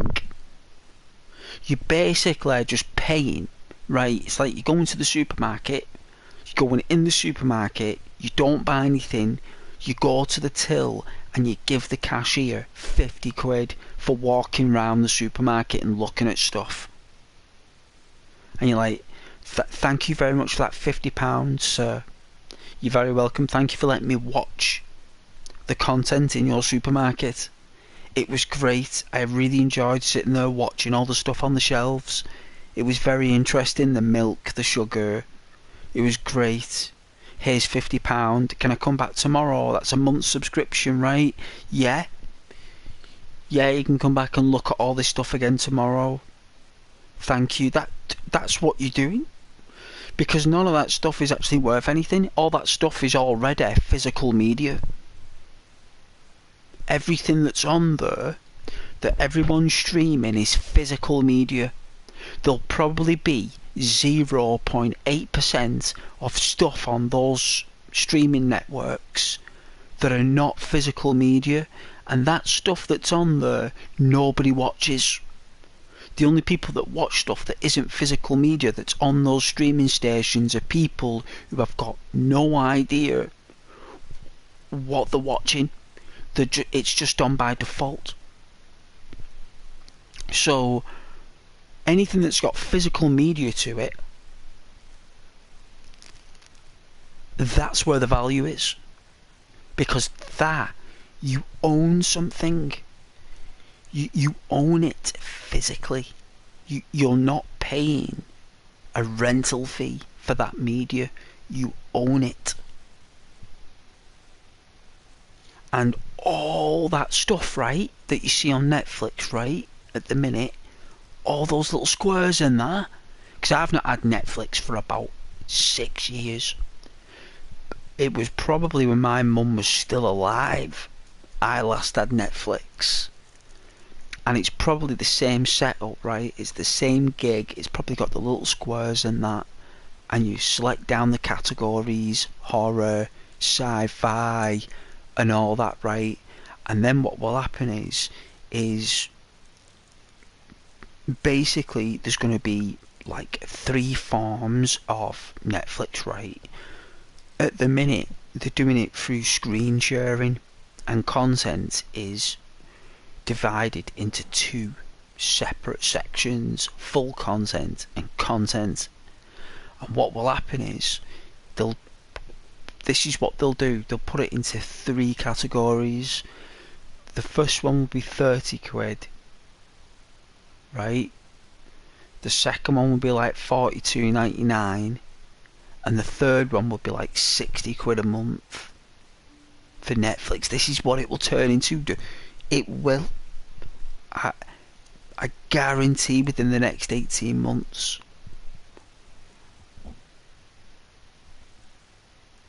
All the prices of all these streaming stations, because what's going to happen is Sky and cable networks now, they're losing customers not only to the streaming stations but also to the streamers who stream that stuff through an emulator or a decoder or a Fire Stick or some kind of USB or hardware that they've purchased online.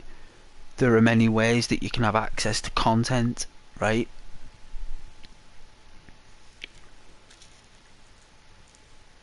And the market for people who are still paying TV subscriptions and the people who are paying streaming stations, right, is actually, how can I say it, far less as a customer base than what it is for people who stream through Fire Sticks and decoders. So the customer base for terrestrial streaming stations is actually shrinking every year.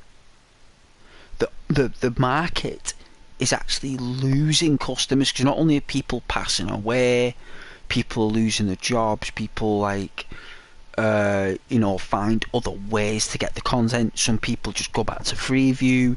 Some people don't care anymore, right? Some people just don't care anymore. Some people just go back to the DVDs and Blu-rays, right?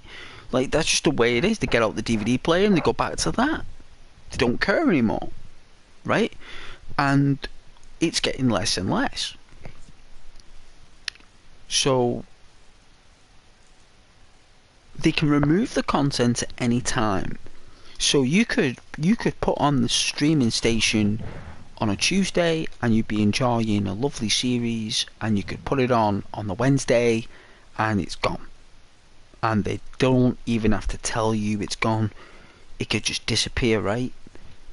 And even though you're paying money, you don't have access to that media anymore. But if you had the physical media, you could just put it on.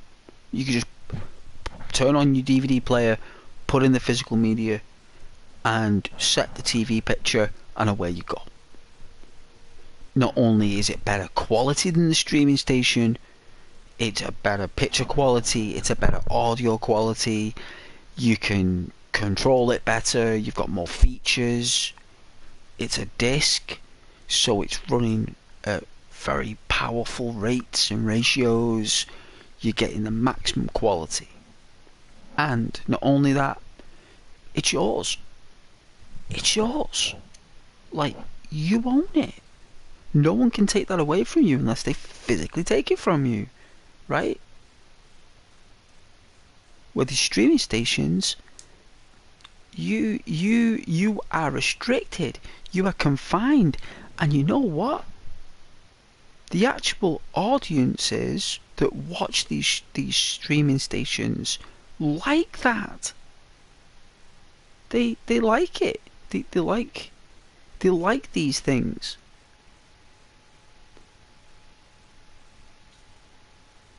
When really, it's not wise to purchase a monthly subscription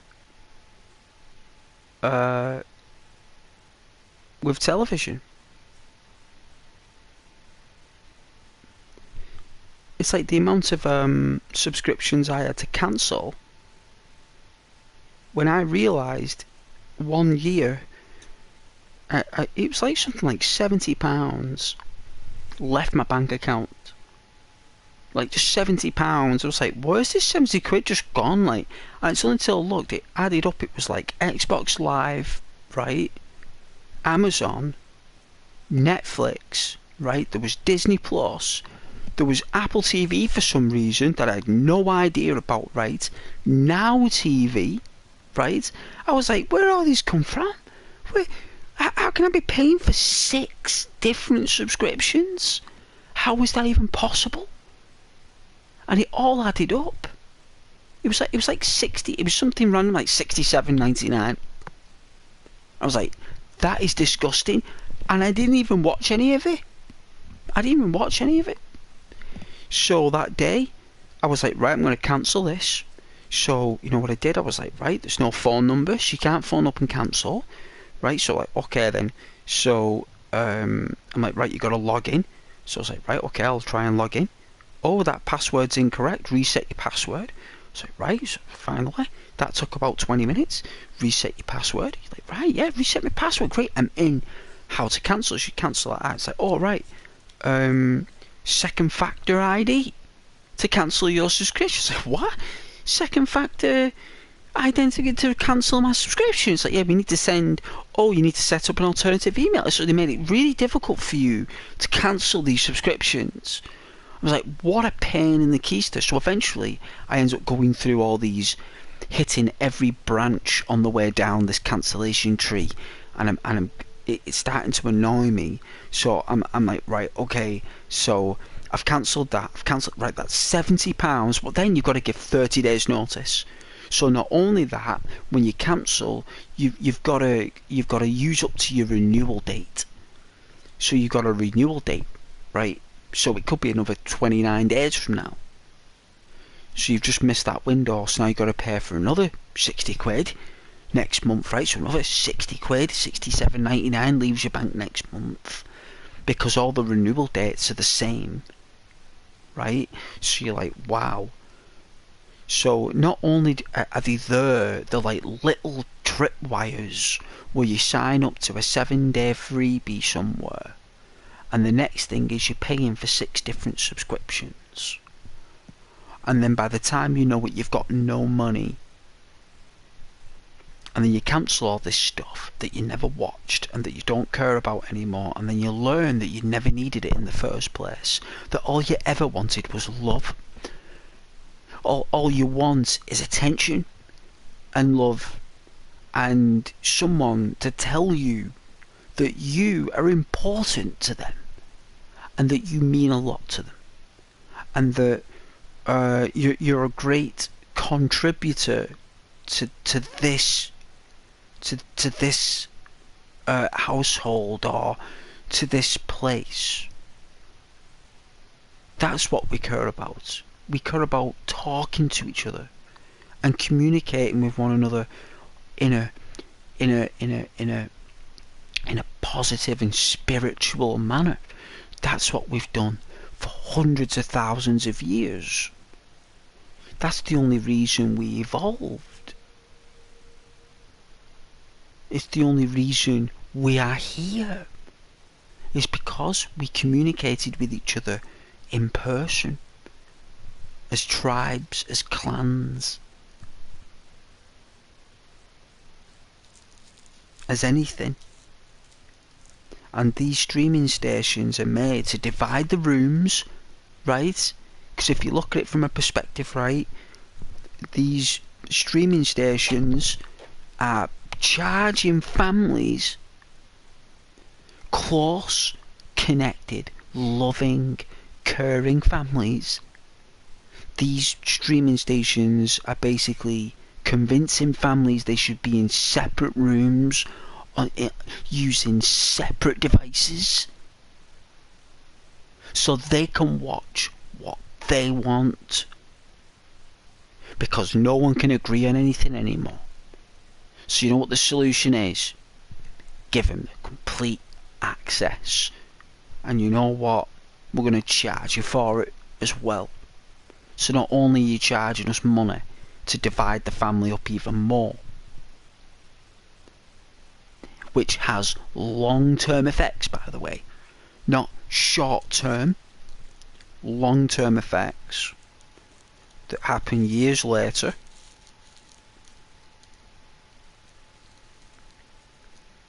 When really, families should sit down together and say, what should... Now, this is not to say that no one does this still. I'm sure that they do. But that doesn't mean that, you know, when was the last time families sit down and all agree and sit down and watch something and everyone's all eyes on the screen without looking at the phone, or without, like, doing something that involves a message or a social network update or a like or a dislike on a comment or something, or someone's messaged your girlfriend on Facebook, or someone said this about you on the... It's like you can't get through a film anymore without something from somewhere saying something about you or to you about something that's completely irrelevant, that no one cares about and has no effect on you. And that is what's happening. It used to be called the connected world. That's what they called social media and streaming. We used to call it casting back in the day. We never called it streaming, we called it casting. It was converted to streaming by these networks. And these networks, right, like these subscription networks, they're actually above the governing powers. These companies. These companies are run by, like, you know, the BBC and, like, all these, like, top TV terrestrial firms. They all have to abide by regulation, Ofcom regulations, and Ofcom control and regulate the BBC, Netflix, everything.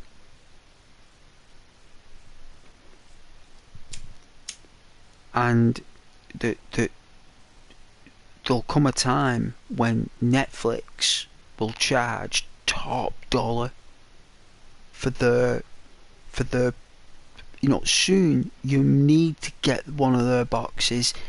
It would not surprise me in the next 18 months that you will have to be given a Netflix box, right, that's basically got a special IP on it, right, that IP has to be connected to the devices that are going to be streaming from it.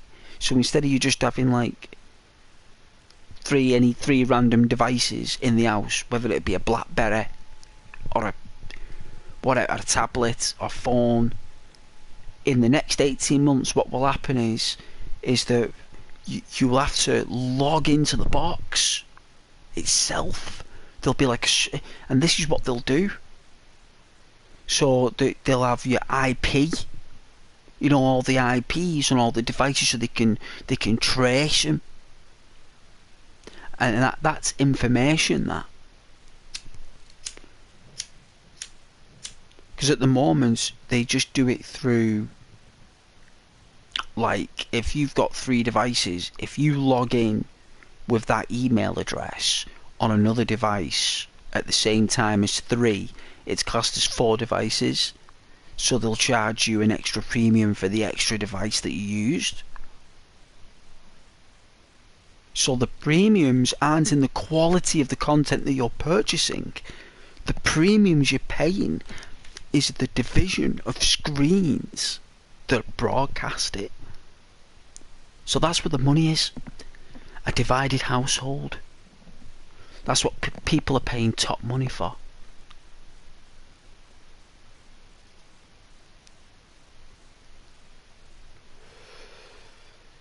A short story for you. There's a couple at my workplace. Well, I'm going to say it. There was, right? There was, right? And they had these broadcasting networks, right? These streaming stations. And her name was Chloe, right? That was her name. Chloe. Lovely girl, right? And her boyfriend, Casey, top guy, awesome guy, really loves Marvel, Star Wars, Star Trek. I have amazing conversations with him. Top guy, right? His girlfriend, right, ends up getting addicted to one of these shows on them streaming stations, right? It's like a reality TV show. It's like where people have boyfriends and girlfriends, and then they fall out on TV, right? And then when they fall out on TV, they all have arguments, and it causes like a massive uproar, and everyone's at each other's throats. She loved that, right? And he was telling me about it. It's like, she's saying to me, she says to me, right? She says, "Oh, Casey, come round and we'll chill." You know, his girlfriend saying, "Come round."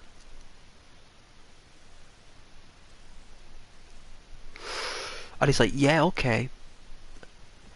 And he comes round. She doesn't talk to him. She doesn't say anything to him. She's just either watching this reality show on her phone or she's watching on the telly. And when he talks to her, she says, "Shush." And he's like, "Well, she's inviting me around, right?" And anyway, it turns out that they broke up, right? And he was kind of devastated. And I was like, "Oh, I'm really sorry, like, Casey, like, I was like, you know," and he ends up saying to me, it's like, it's because of that reality show. It was either me or the app, and she chose the app. She chose the app over him. And he's like a really like cool looking guy. He's not like a guy who looks like a back end of a bus. Like, this guy looks pretty cool. He's pretty sharp. You know, he's like, you know, girls would be flocking over him. But she didn't care.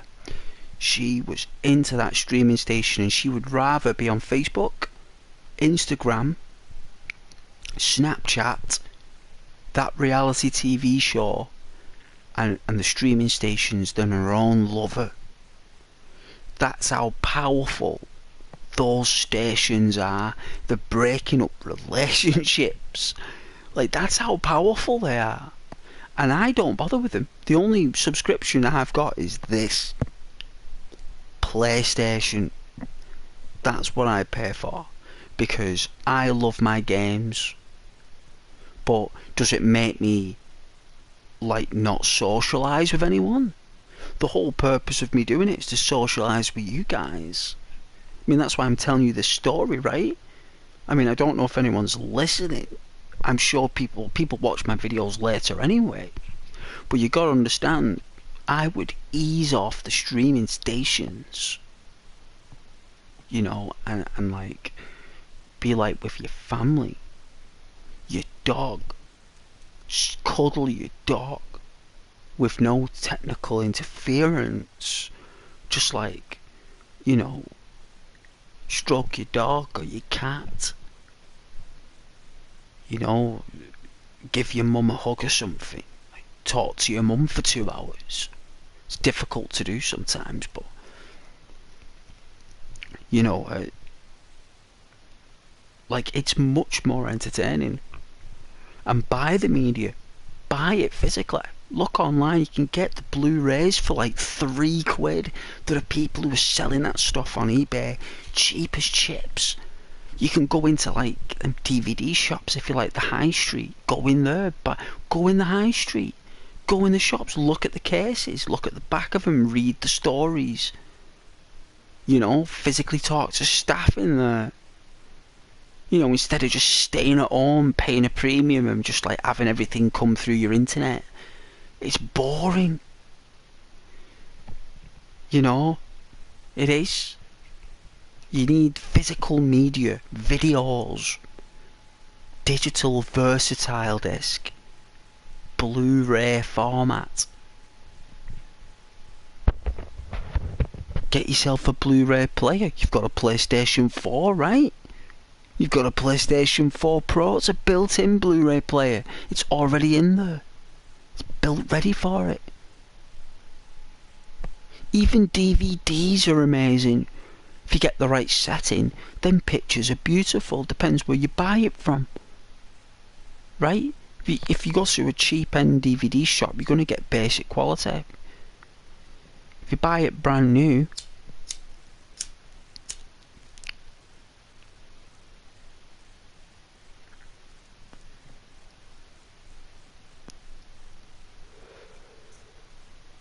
just be careful with the streaming stations.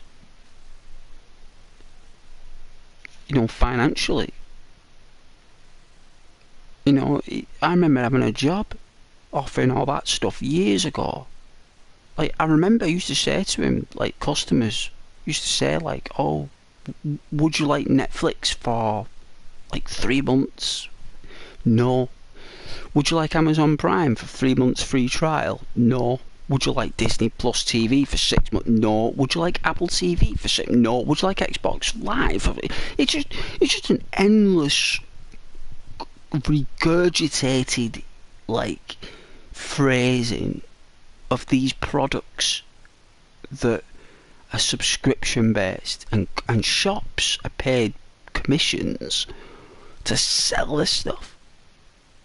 Like, if you're going to sell physical media in the shop, no one will give you a carrot for it. Nah, I'm not giving you nothing for that. You don't get a dime for that. But if you sell that digital regurgitation, we'll pay you a premium on that. So, like, these governing powers, these manufacturers, conglomerates, control the flow of transactions, right? So if you get a massive company, like, we won't name them for entertainment value, right? Because that's what this is. It's pure entertainment value. If you get like a massive conglomerate company that controls, right, the transaction value of a product. So if you get a major telecommunications company that has a 50% share in the market, think how much influence that 50% of the market will have on the streaming stations. So if you've got 12 million customers and you're a major company in a country and you've got 12 million customers, and you take 12 million of those customers and you give them Netflix for 3 months for free, right? Every single one of them, 12 million people, right, have got Netflix for free, and they don't even know it. Their email addresses have been placed into a book, an electronic register. It's banked and harvested in a vault. Your email address is then signed up to that subscription. 12 million people will have no idea that they've got Netflix. There's probably going to be like maybe 3 million of them that are aware of it and wanted it. There's going to be 5 million who basically have no idea what Netflix is, and there's going to be the remainder of them who are basically just got it because they've got it because someone else is paying for it, right? And they don't even care. And then what happens is these 12 million customers have now, not only have they got Netflix free for 3 months, they've got Amazon Prime, they've got Disney Plus, they've got Apple TV, they've got Apple Music, they've got Spotify, they've got, you name it, right? You name it, that label is strapped to that subscription, right?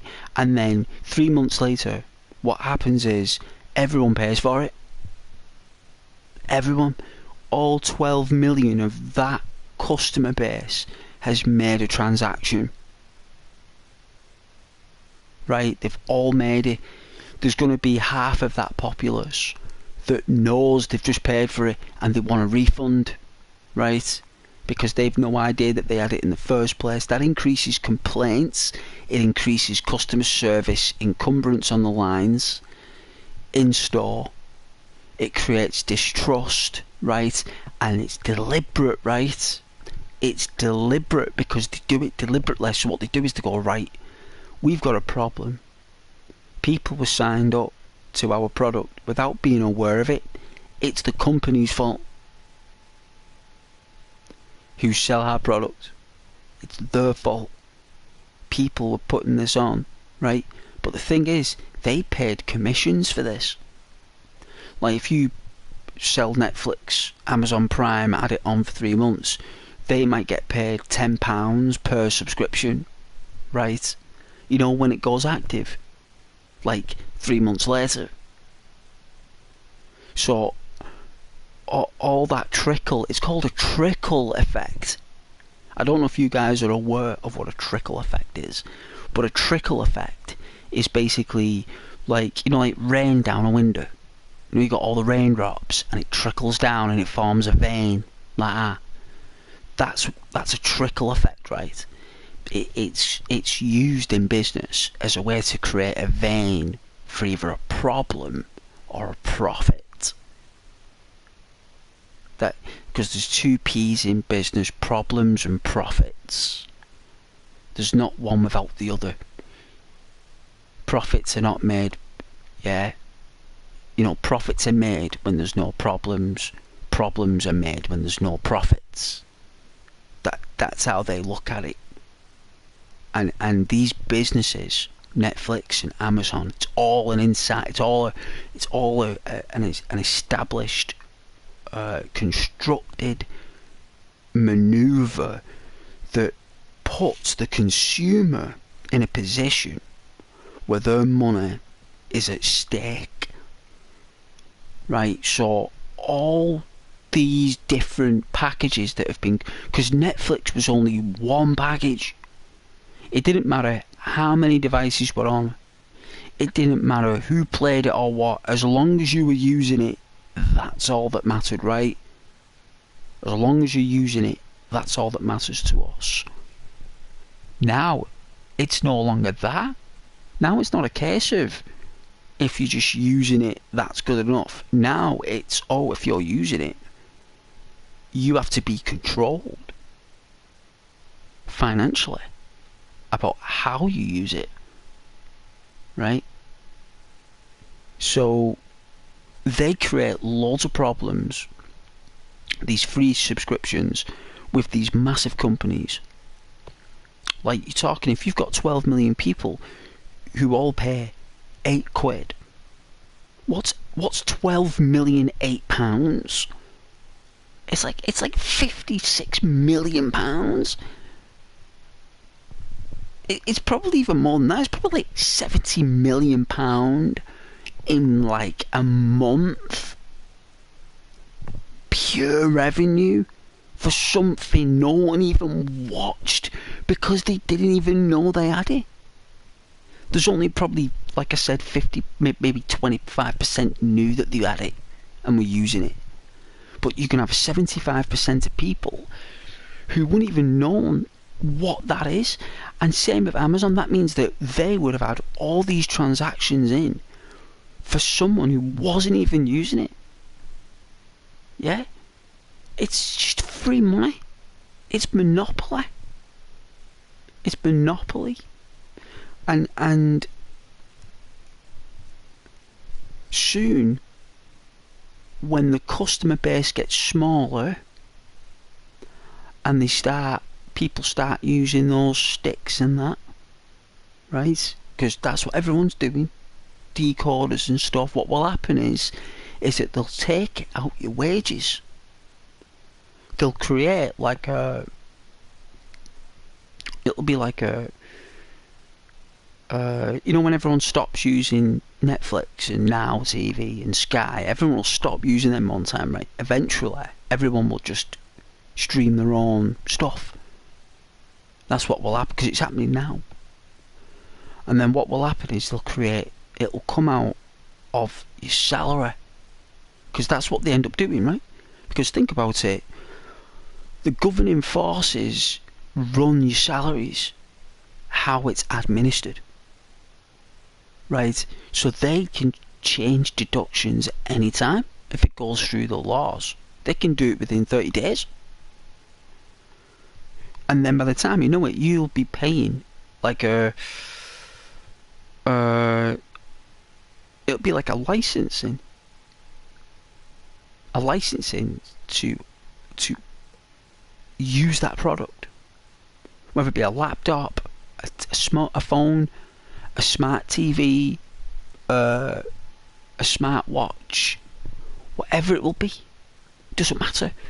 To have that physical device, you'll have to pay a licensing, and employers all around the country will have to administer that administration of that deduction, because that will only happen though when Amazon, Netflix, Disney Plus, right, all of them drop at the stake. So the stakeholders that put money into these companies, they rely on transactions from major companies, right, all around the world, that sell their product for them.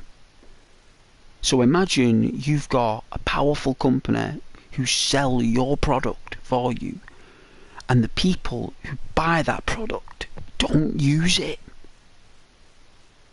They don't use it, but you have not only given your email address to that company, you've also given them your money, and they then sell your information to other companies to get more. And it's like a cycle. It's like that trickle effect I was telling you about, the vein of money.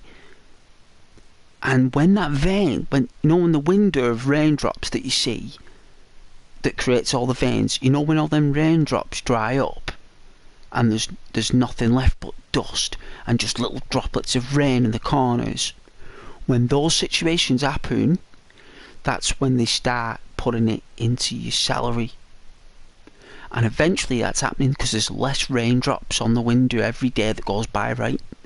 There's less raindrops, and eventually there's going to be no raindrops left on that field. Everyone's going to be streaming from a stick. I mean, you're doing it now. You're watching my content on a device. It's free. It's free, right? You can watch Ghost waffle on about how important family is, how important home media is, and the camcorder at home and the DVDs. That's what I'm promoting. Them streaming stations are probably the best thing since sliced bread for a lot of families, especially families who have 4 or 5 children screaming. You can put Netflix on. They've got all, different shows, all these different access to different, great children. Yeah, understandable. I can see why the concept of it exists, but these mums and stuff put on this Netflix to keep it quiet. My mum used to put on video cassettes for me when I was a kid. So if I was bored, my mum would put on a video and I'd watch a video, right? It's the same thing, but it was a video that my mum had taped all the cartoons on that I liked. It was like a 5-hour tape full of cartoons, right? She's like, sticks that on, That'll do me 5 hours. I'll be quiet for 5 hours. No streaming stations. No premium. Right? No monthly renewal date. No direct debit. Just a kid bored out of his mind, nagging his mum. Mum puts on video cassette. I'm happy as Larry. Don't need anything else. Spider-Man, He-Man, Ghostbusters, the lot, all on one cassette. That's all I need. Thank you. I'm done. You know, and then dinner's ready. Like, great. The same things happened, and if that wasn't good enough, you know, my mum would spend time with me, you know, play with toys, drawing, crayons, whatever. You know, and I just feel that, like, there are a lot of money for these streaming stations, and they're like nearly 20 quid a month now. And when you get next year's inflation coming, for next year they're going to go even higher. And the packages will change.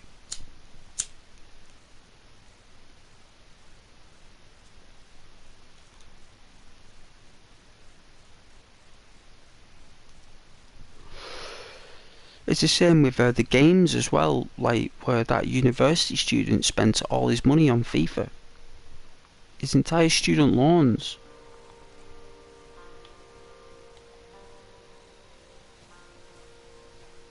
On FIFA. You're talking thousands. Thousands. On just players, on digital content that it no use to him. Is that a person in the field up there?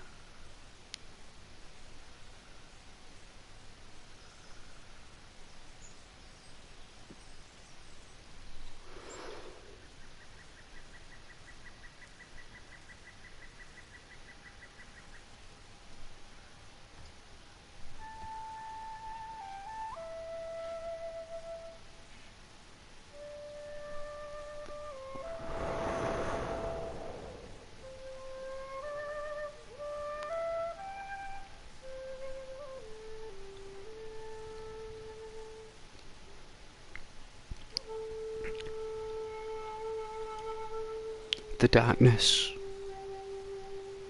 Looks like we're waiting for morning. Hopefully the fireflies will come out.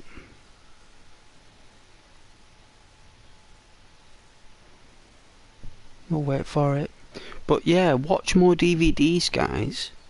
Buy Blu-rays. They're much better anyway.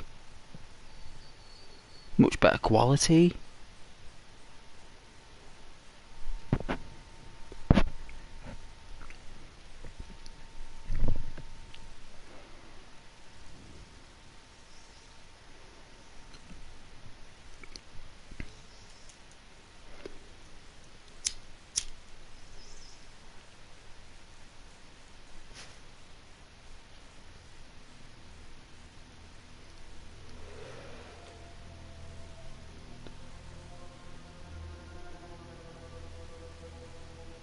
The streaming stations will replace terrestrial networks.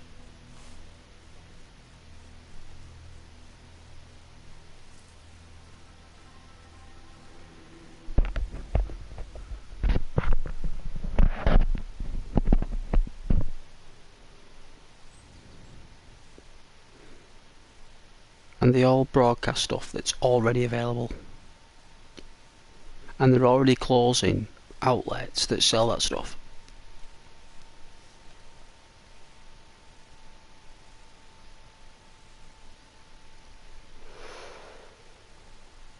All the major outlets that sell DVDs and Blu-rays don't really exist anymore. No buying them brand new. You can only buy them brand new through, like, the internet. So shops in high street can only sell them pre-owned. They've been bought by someone else. To get one brand new sealed, you'd have to go to like a supermarket, and they're all boxed up in a security box and you'd have to ask for it, and they'd have to take it out the security box and take the security seal off and scan it through and charge you for it. And you'd be like, oh yeah, how much is that? Oh, that's $10.99. And it's like, right, it's worth it. Like, you might think, oh, you can get a subscription for Netflix and get 1,000 shows for £6, well, £9 with adverts. So what, right? So what? Pay the £10 for the Blu-ray. It keeps the economy going for Marvel. Why do you think Marvel aren't making any films anymore? Why do you think? What do you think is one of the major contributors as to why no one is making them anymore? Because no one bought the DVDs. Everyone, like, I mean, they went to cinema, brilliant, but people just stream it. They just waited until it comes out on stream, because it comes out earlier on stream, right? Get it early on stream. Right, before release date. They promote the streaming element. Back when it was like 2015, when they made like Captain America Civil War and Iron Man back in 2009, everyone was buying DVDs and going to cinema. Streaming content was never heard of. No one did it. It probably did exist, but hardly anyone used it. And if they did, it was very flexible.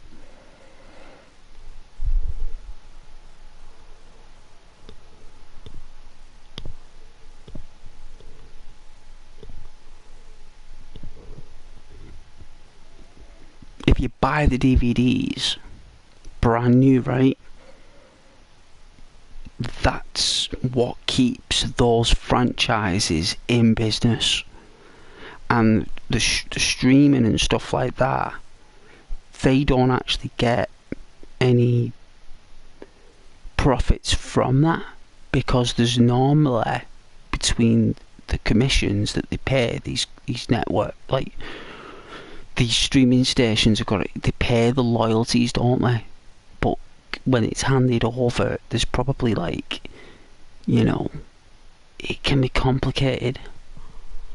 Where the DVD, it's going straight to the people that made it. When is the last time you ever had access to any Blu-rays brand new on the spot?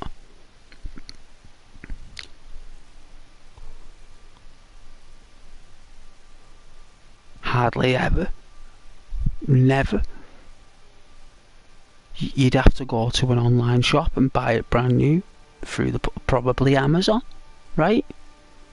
Very likely Amazon will sell it brand new to you. You know? Controlling the physical media products and the streaming networks. It's like it's all connected, isn't it? It's a fabulous plan, really, if you look at it from a and everyone's doing it. Like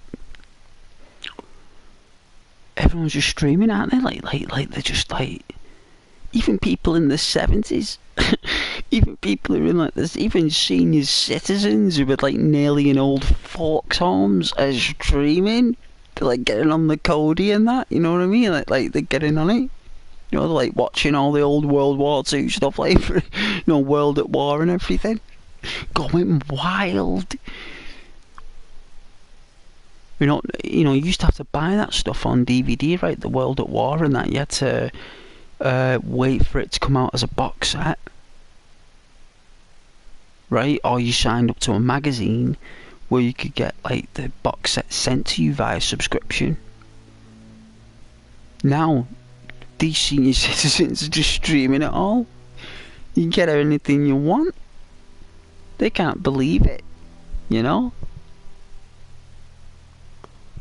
Smartphones and that, it's actually the older generation who use them more. They're actually on them more because they never sleep. They're always up. Like, they only sleep 5 hours a night, if that. You know what I mean? Like they go to bed at, like, I don't know, 10 o'clock, and they're up at like 3 a.m. They're on them tablets, you know. And they're on all day and all night.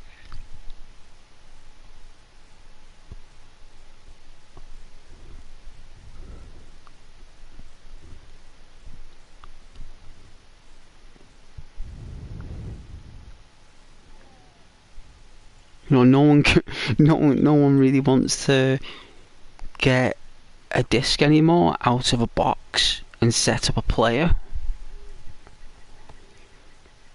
You know what I mean? It's like, oh, get a smart TV with a camera on it. Get a smart TV with a camera. We're gonna, you know, because that's what it's become, isn't it? It's like, you know, you got like an electronic butler now. You know, you can talk to the machine like, hey, play such and such. No LP player required. No CD, no compact disc amplifier required. No nothing. Just the AI hardware connected to other bits of hardware that basically uses an application that can then go through a record of tunes that you want, audio books that you want, that this device pumps out. You know? And, you know, people going crazy for solar panels. Like, no one would even dare go near that stuff in, like, the late 90s, early millennium. It was just basically twaddle. No one bought it, no one bothered. But now everyone's getting it. There's nothing changed with that technology in 30 years. There's nothing. It's the same tech. You know, it's class. I like it, like these trends that come on.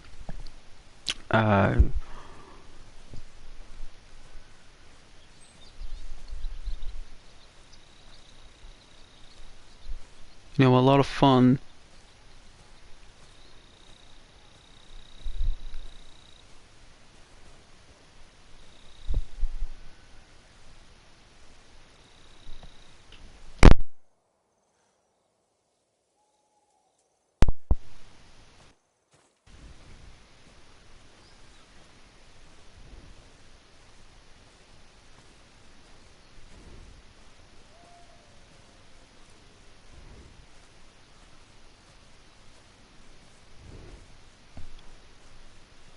I'm looking forward to getting a drink though.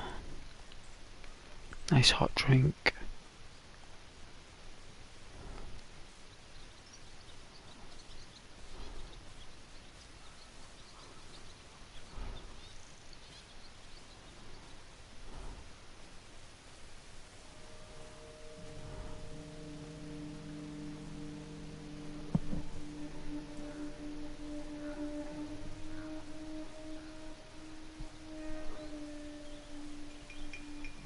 How many's there? Quite a few there, isn't there?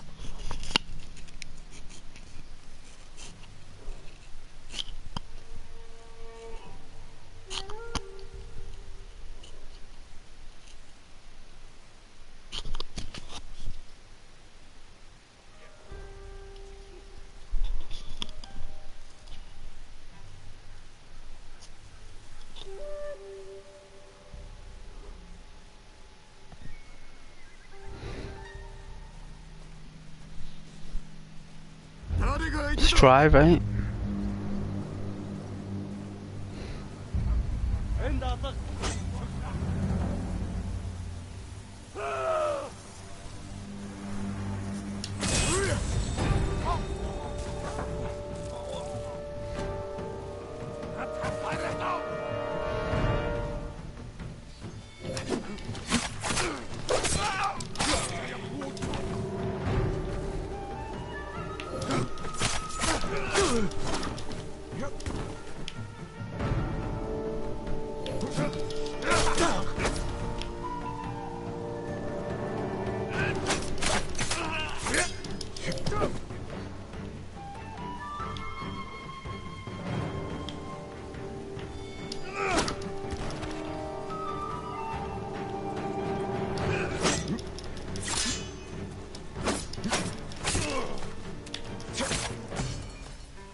They all gone?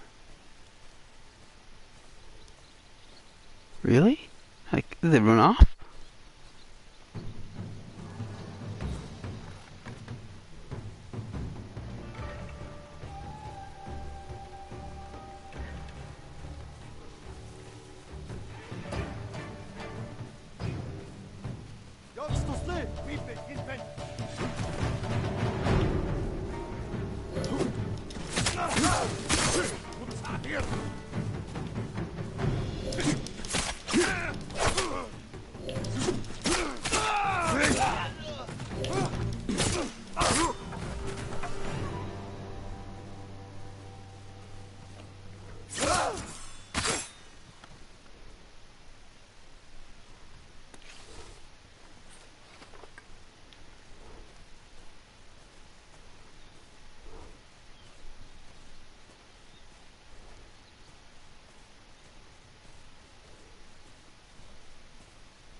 Yes, my lady. 待たせてしまったな。 Please be careful. さあ行け。どこかに身を潜めるのだ。猛虎が辺りの道を全て押さえています。通る者を捕らえるために。俺が成敗してまいる。安心して逃げるがよい。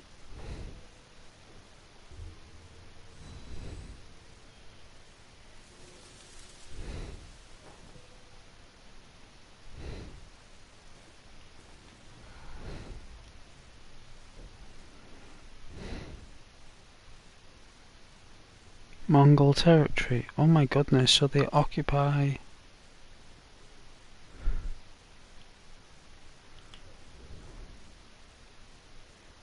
I don't even know where I am.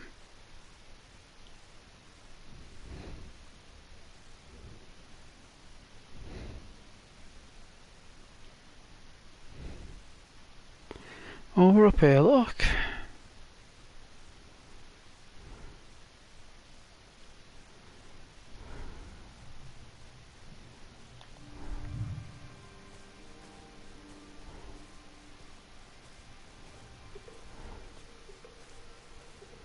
They've normally got like a little, like, place that you can kind of like take supplies and whatnot. I don't know whether...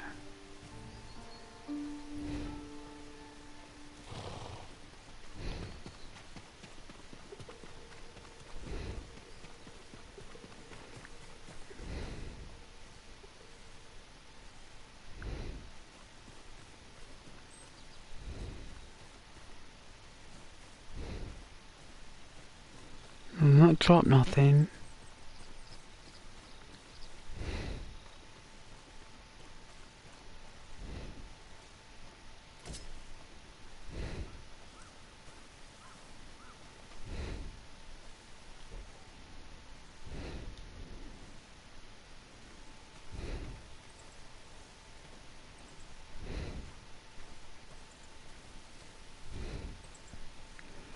Well, this is a northern trail.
can hear the cries of someone.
You know, in Japan there's a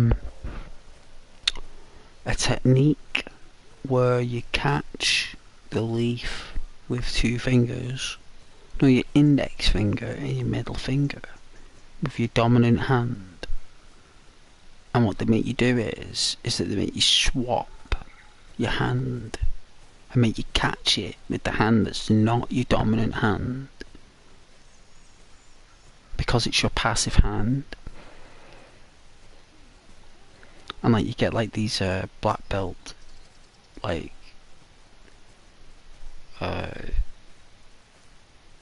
karate family styles, because you've got like karate as a style, right, as an art, but then you'll have like a family that has a style of karate,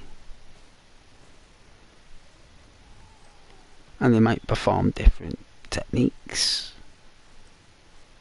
hawk styles and tiger styles and whatnot. They're named after animals mainly. And one of them is to learn is to keep your mind as clear.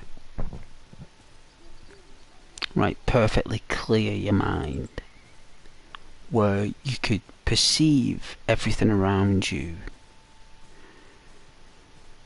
by being true of heart, like a dedicated spirit to this particular feat.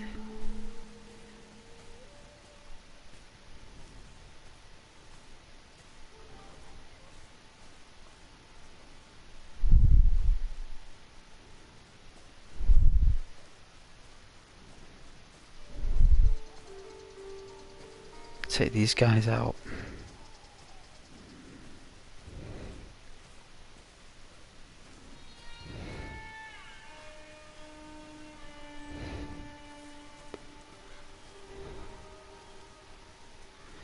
It's normally known as a discipline.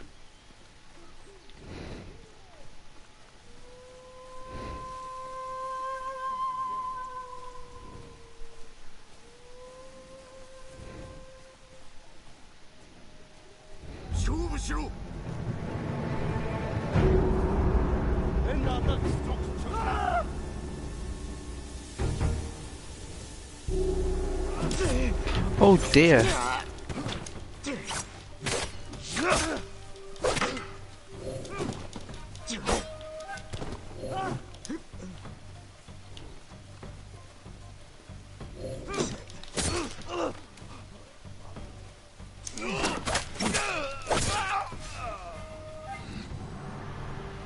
That was quick.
depth of field is very nice.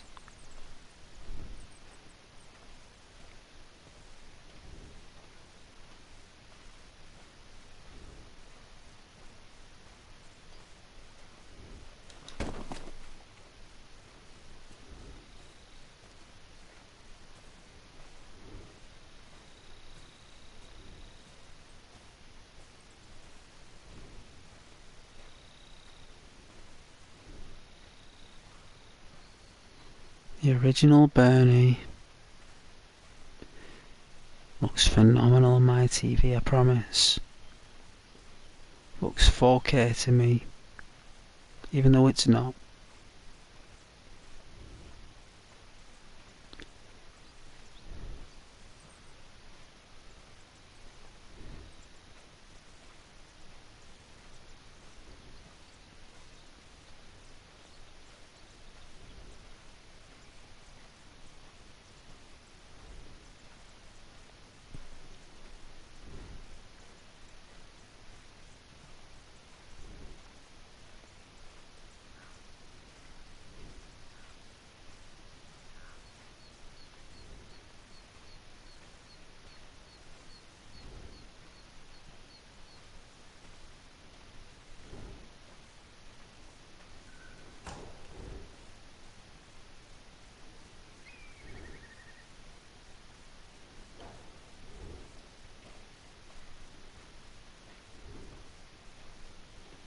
Alright.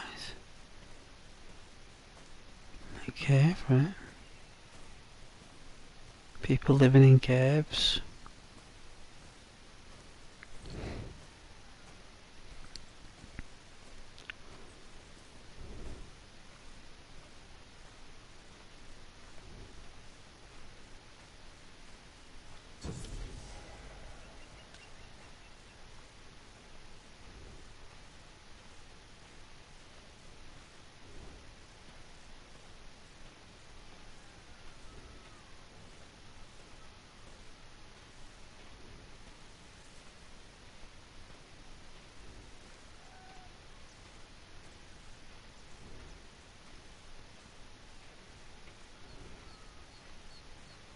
Thank you very much for watching though. I appreciate you guys who probably fell asleep actually.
All the butterflies there at the trees, that's pretty cool. Yeah, all this music, it's all beautiful music, all owned by the developer, the distributor.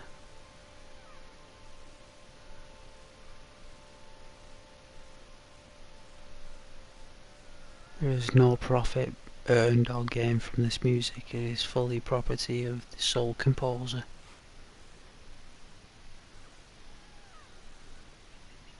Gaming developer Sucker Punch. Beautiful music.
He's fixing his gauntlets.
I'll get a drink.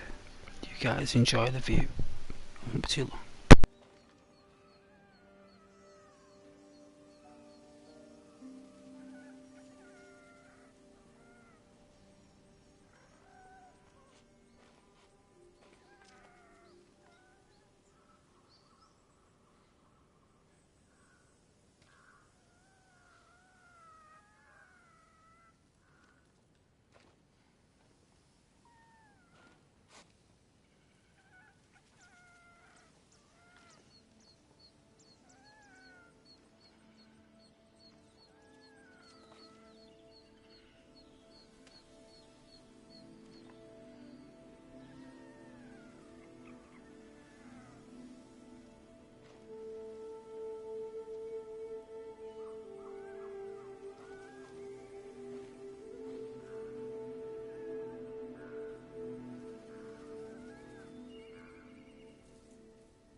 I hope you're enjoying the fireflies as much as I am.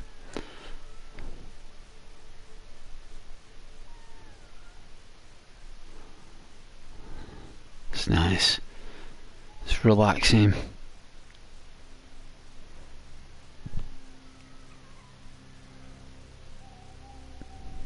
That is for sure.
What do we need a new lighter?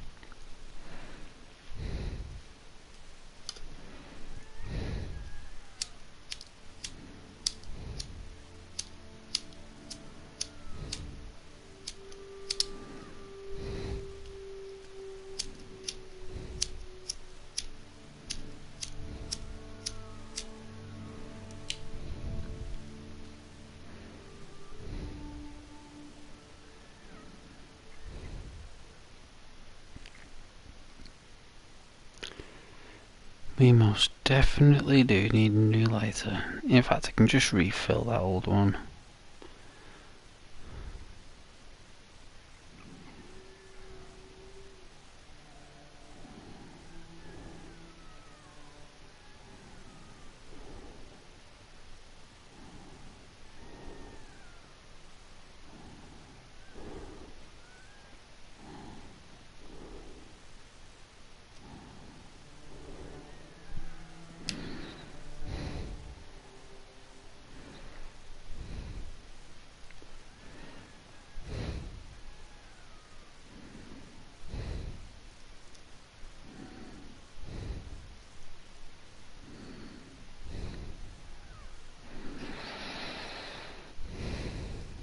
Thanks for the support watching though.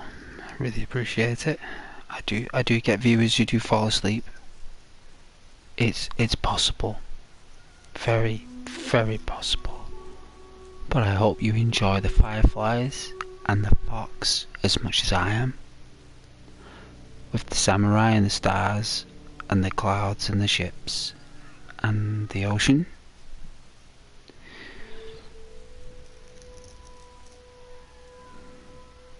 And my wafflings. Hey Rose, good evening. Happy weekend. It is officially Saturday in the UK. And how are we?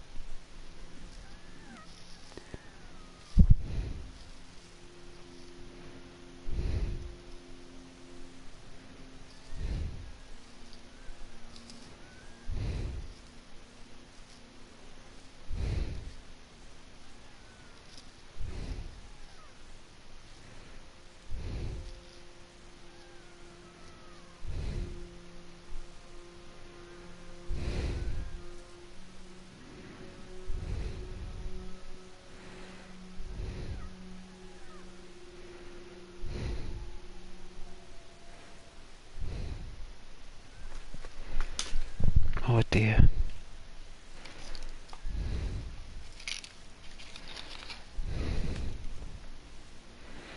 Deary, deary me.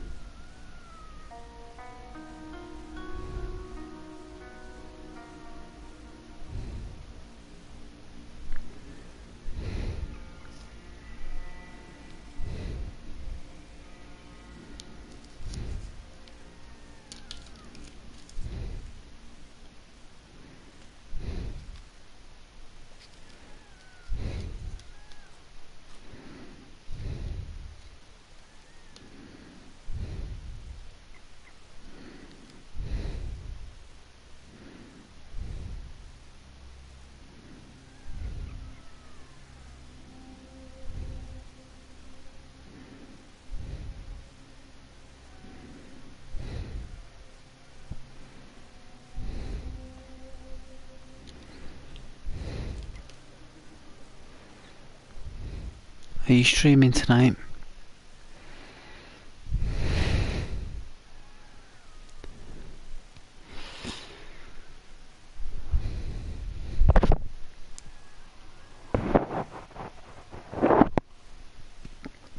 Oh, the coffee tastes nice. I can go ASMR, like really go far out. I can speak really quiet.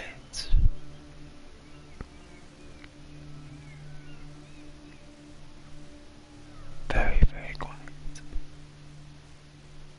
So late here. I think it's only natural that I speak very low. Out of respect for my neighbours.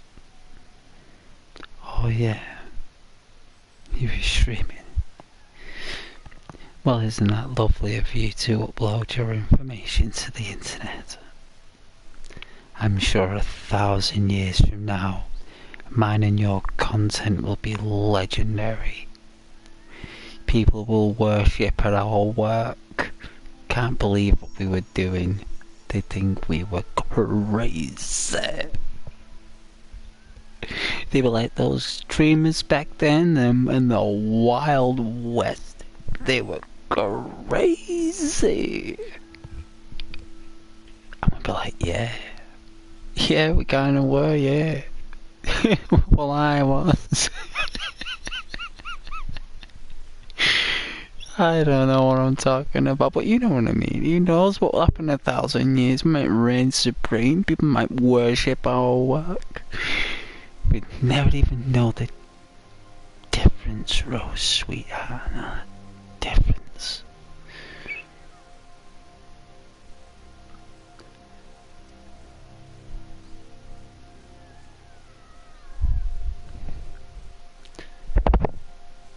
I'm enjoying these fireflies, though.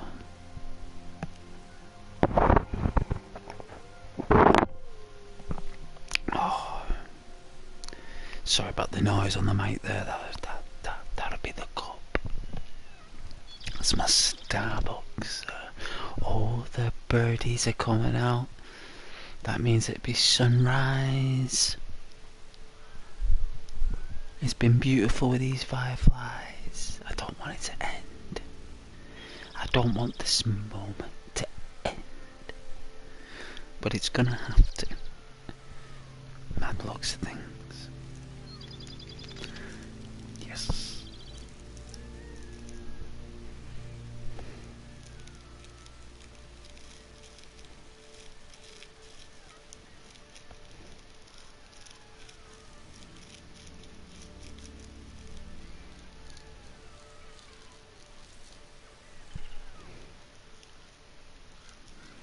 What game was you streaming?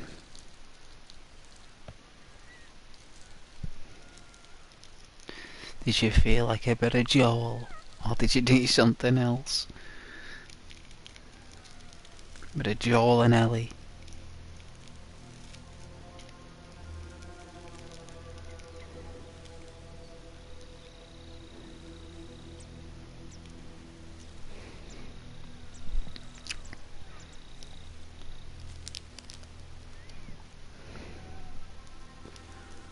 Can't beat a bit of Joel and Ellie though on dark nights.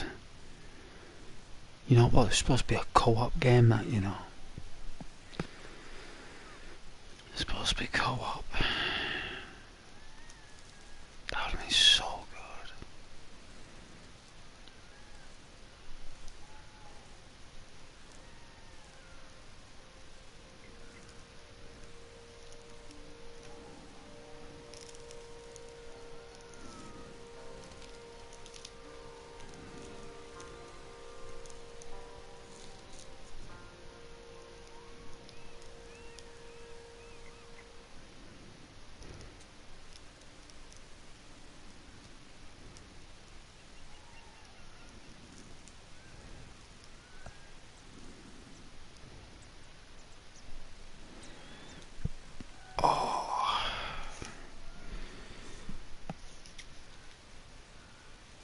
So late.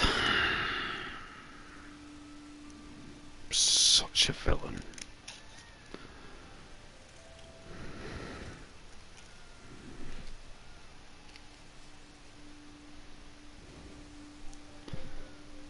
Are you alright though, love? You can all shy again. Shocking.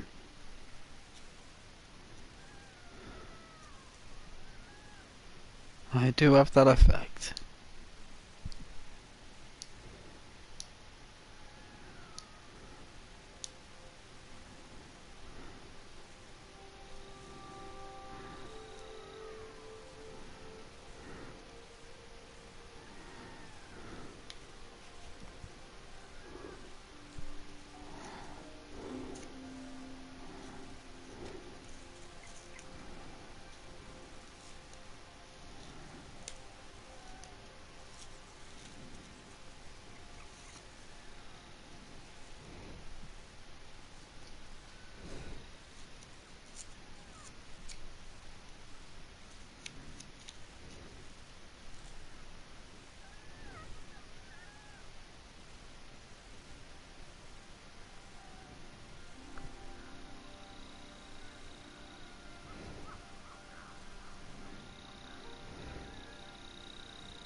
Oh, it's alright, but I was just playing.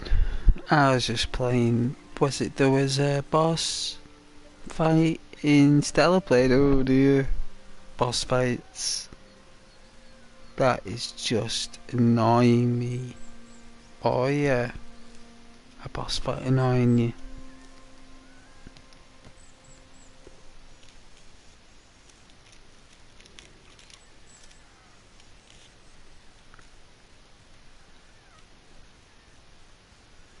Are you doing it on the hardest difficulty? Or is it on normal? Or easy? Or training?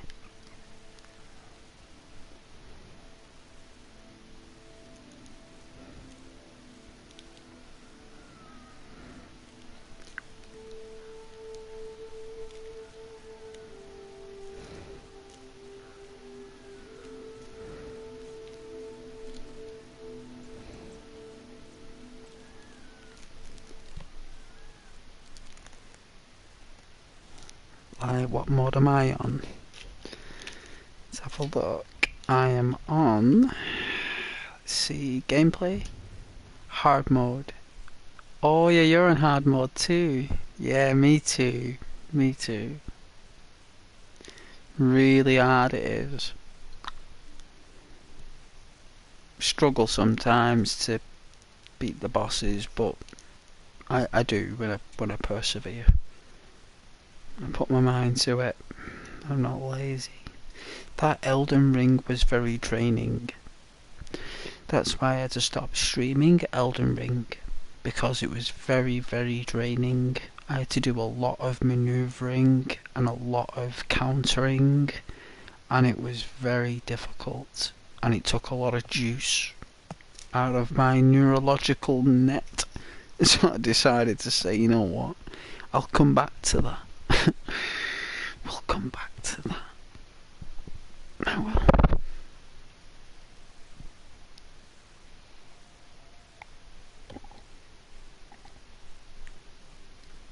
Very well.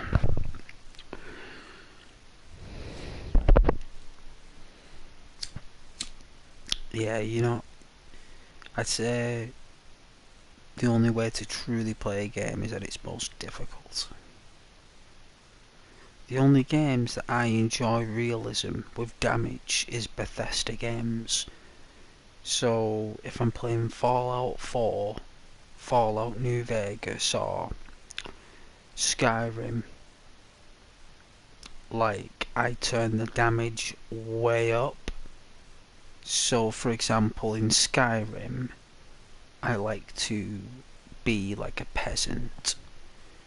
Somebody who doesn't do anything, who isn't a dragonborn, just a normal person.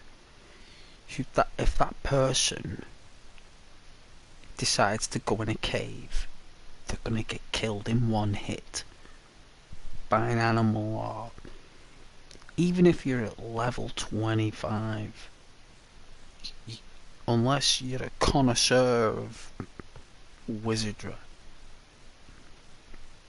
for healing and stuff like that, resist damage, you're going down into it. The damage is real. So if you get hit in the head with a hammer, doesn't matter how big you are, if someone hits you in the head with a hammer, you're going down.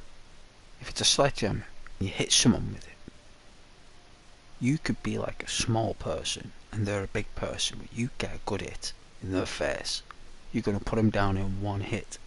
And that's what I've got it set at in Skyrim. So a bow and arrow, you're lucky to get one. If it gets you in the leg, like, you might survive, you might, but if it gets you above the waist, you're going down in one hit. It doesn't matter how powerful you are. Arrow's an arrow at the end of the day, and it goes through you. It goes through you. You know, I mean, there's no coming back from an arrow. Right? There's no coming back, because it's as bad as a bullet, isn't it? And Skyrim is a brutal, deadly place. So I made sure that I made it as difficult as possible, Rose. Like the hardest, brutal, most insane, most berserk, most chaotic. And like, if these people see you, they will kill you on sight. These marauders and bandits and camp dwellers, whatever they are, the robbers on the road, they'll eat you alive.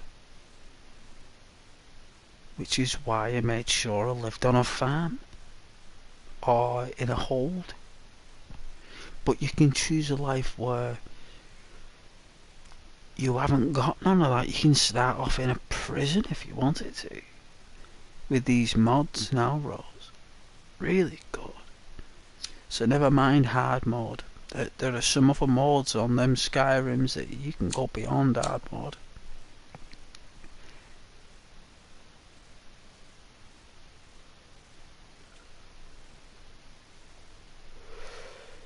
There was one where you could, it's called Amazing Followers, and it means that you can recruit anyone on the map as long as they're not a major character of the story. If they're a major character of the story, you can't recruit them, but it's a spell, right? And you can go up to more or less 98% of NPCs in that game and recruit them, and they'll come with you. It's like outside the boundaries of the game, really. You're not really allowed to do that, but it makes you so you can. So I ended up like, you know, like people who were basically restricted in the house, like the mums and dads wouldn't let them leave. Like there was one girl who could play the flute, and her dad wouldn't let her leave the premises because she's really smart and really elegant and beautiful, and he doesn't want her going outside. He keeps her inside. So I just said, well, I casted the spell on her, and I said, well, it's not a spell you cast them, it's an action, it's a console command. But it's been put in a spell. And I just said, like,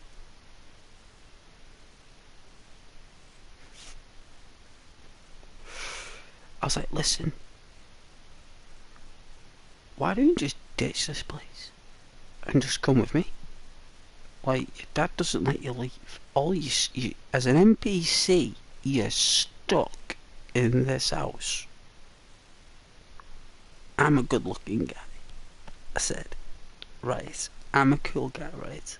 I was like, I'm going to be going on adventures in ruins and massive monoliths. Like, we're talking like ancient relics of unknown power.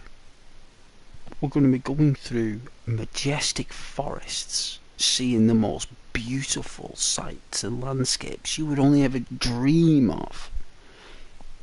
I'm going to make it a reality. So boom, psh, console command.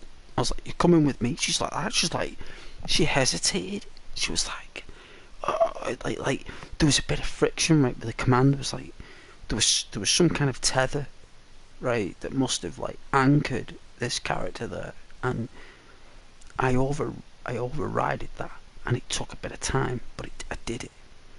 And then like this dad and this mum who wouldn't let her leave, and now I was like, listen, your daughter has decided she's coming with me, and I am the APC of this game, right? I'm the APC. I am basically a god in this game. I'm a god, right? So, well, I'm not like a god. I'm more like a demigod. I'm like a Perseus or an Achilles, right? At the minute. So if I say that I agree that your daughter does, like, she scripted to say, I am stuck here and I want to leave and I want to see the rivers. She actually says she wants to see the rivers. I'm going to show her the ocean. I said, not only am I going to show her the rivers, I'm going to show her the oceans. I'm going to show her the forests, the Arctic tundra. I'm going to take her to the majestic, what's it called? What do they call them now? A colossus. There's a colossus on the mountain, the Dragon Mountain. There's a big colossus on there. I think it's the statue of Meridia. I think it is. So I'm going to take her there. Right, I'm going to take her all around. I'm going to go around all the keeps, all the holds. I was like, we'll be back soon. We'll be back soon, I said. It must be at least 3 years in game that's gone by since I've recruited that character. Like 3 years must have gone by. Like the amount of time I've put into that save file. And she's now like a two-handed sword warrior, right? Who's rocking this assassin outfit, right? With the boots and all that. She's got like long red hair, right? Because I'm able to change their hairstyles and stuff, so you can snazzy them up so they look like they've just, I don't know, like they've been dragged through a bush, or they look like the back end of a bus. So like what you can do is that like you can take away all the dirt and blemishes and bruises and hard working stains, and you can like revitalize. Like, look, you're a new, but like there's some new clothes, there's some weapons. Look at that. Even changes skills. Look at that. Now you're a ranger now. You're no longer a person that's stuck and restricted in a dining room doing the dishes for mum and dad anymore. You're now a warrior. You are now a major influence in this world because you're going to help me on my task to find these 4 tablets that apparently grant us some kind of magic bow. And I want this magic bow because I like bow and arrows, and this magic bow, apparently you don't get tired when you shoot it. And I like bows where you don't get tired when you shoot them. So we're going to get this bow. It's magical. You're going to help me do it. We're going to get help along the way. I've had the time of my life on that game, Skyrim. It's a shame I've not got it on PlayStation, you know. It's on Xbox I've got it for. I've had an absolute blast with that. I have lost my imagination perception with that game to such a point that I had to put it away.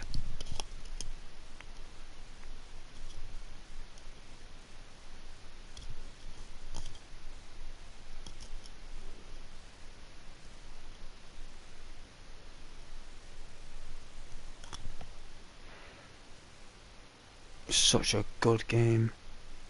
But that game you're playing there, Rose, apparently that's supposed to be pretty good. I've seen a lot of major YouTubers play it.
I need another 110 resources.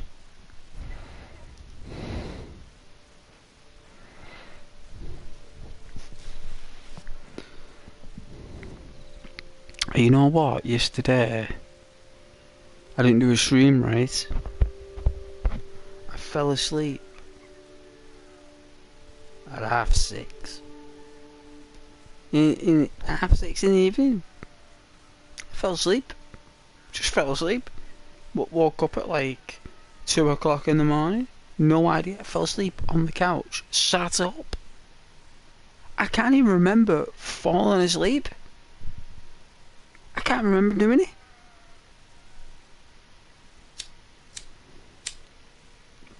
I must be shattered from work, may I tell you. I've even been off work now for nearly 10 days and I'm still tired.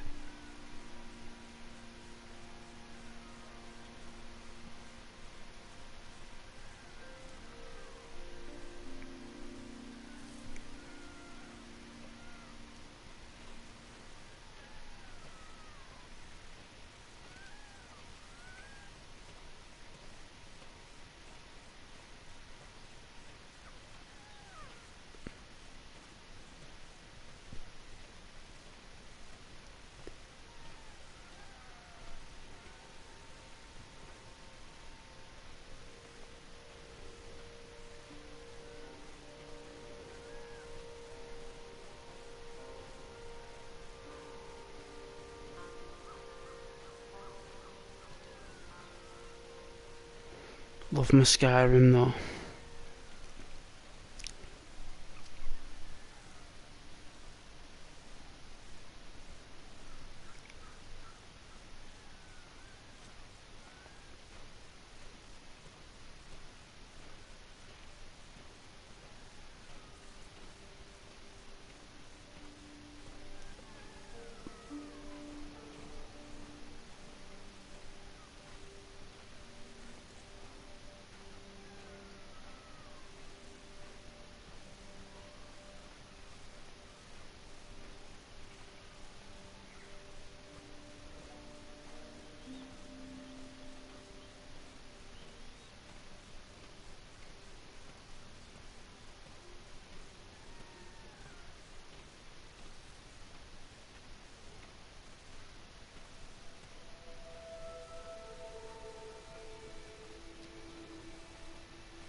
been playing Red Dead too much there. Okay, so let's see. Oh yeah, I've travelled far and wide there. So what's this? 2 gold. Technique point. Right.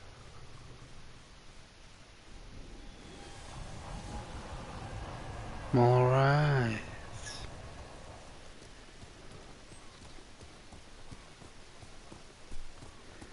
Yeah, we like this and we like that. Blah blah blah. 助かった。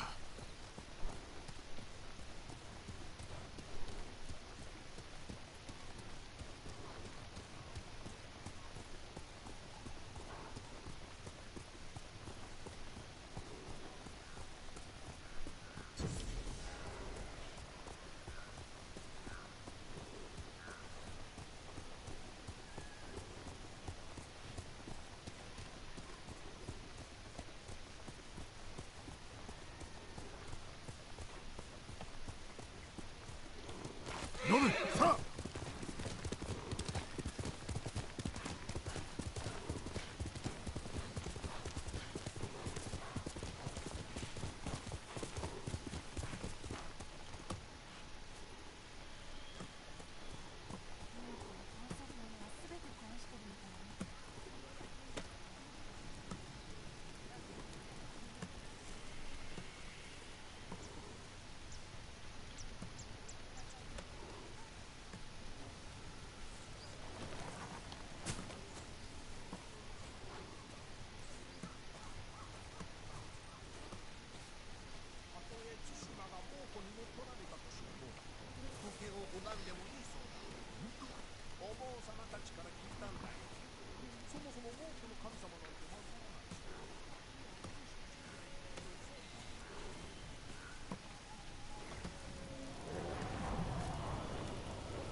忠頼公のお話をご存知ですか？名は知っておる。 I love the Japanese language, そ me. の鎧は身につけた者に力を授けると言われています。誤った It's the 者の most 手に渡れ disciplined ば language 災い I've が ever 起きる。 known. 災いとは恐ろしいな。話の司祭を教えてくれ。鎧についても。 Like, even though they're saying that, they're not saying that, right? Like, they are saying that to me, but to each other, they're saying something slightly different. Like, there's only so much translation you can put into it, but they're actually discussing something probably slightly different way of talking about it, but like it doesn't make any sense in the English language. Like, so they're probably speaking like, you know, like instead of saying, oh, at 3 o'clock it rained, it's more spoken like when the sun was just past the centre in the sky, we were granted with a tempest between such a time and dinner and tea time. Like, you gotta say it more precise. Like, it's not like you can just say, oh yeah, pick up the supplies at such a point. Like, she's not saying that. Like, she is saying that, but she's not saying that. And that's why I like the Japanese language, because you've got to be Japanese to know what they're saying. You got to be born Japanese. You got to be raised Japanese. You got to go to school in Japan and learn Japanese while you're in Japan and while you're going to school in Japan and you live in Japan and you have access to everything that's got everything to do with literature in Japan. If you don't have any of those things, you're not going to know what they're saying in Japan. You're only going to get a brief explanation. でしたら琵琶法師が力になれるはず。アザモと筒の境の川の近くにまだいると思います。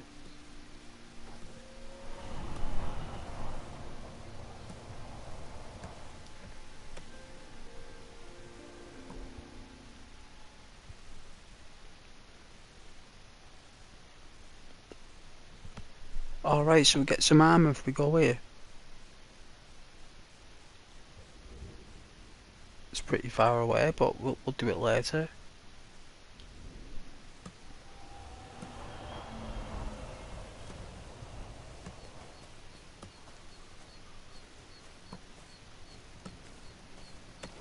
Is this true? Look at that backpack. You're like someone out of New Vegas. Come from Caesar's Legion, I suppose. お気に召しそうなものを加えました。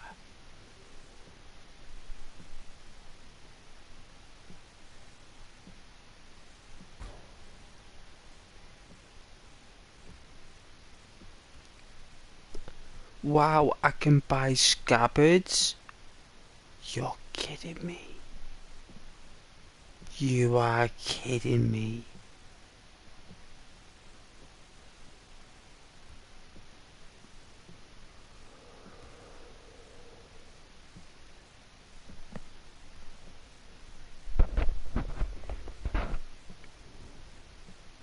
I've even got the lotus flowers.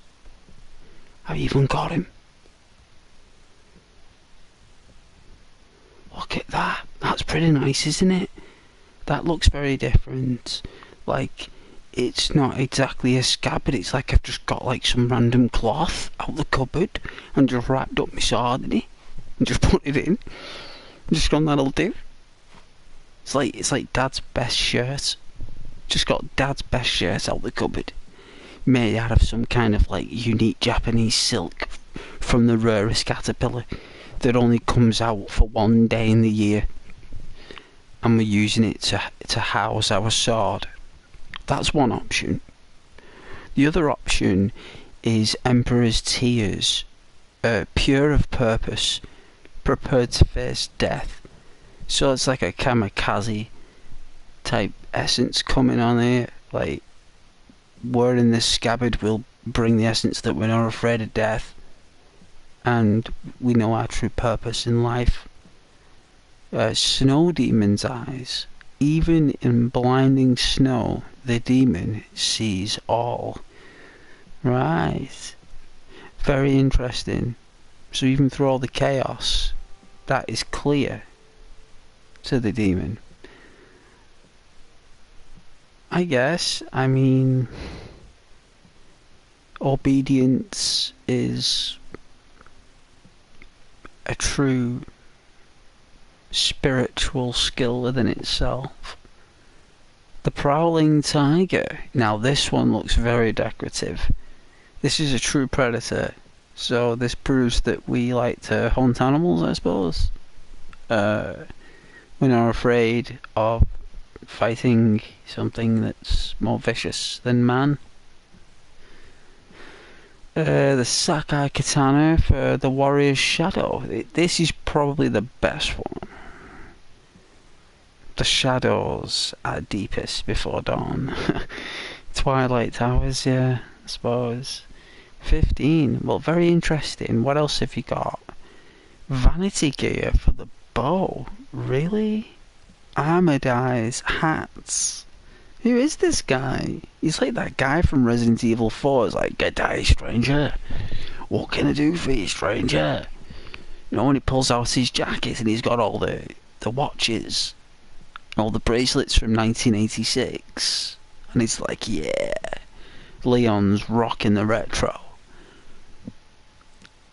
It's like it's the same guy.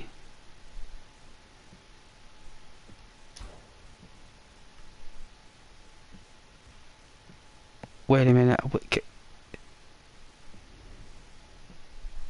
We can actually change the bow. I can modify my bow for 5 lotus flowers.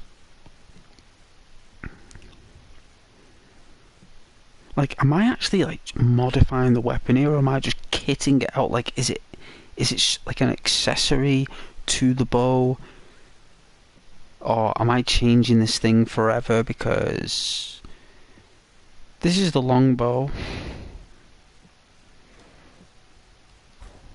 Armor dies. So we can change the colour. Oh, it's quite expensive dye. I didn't think it would be that expensive.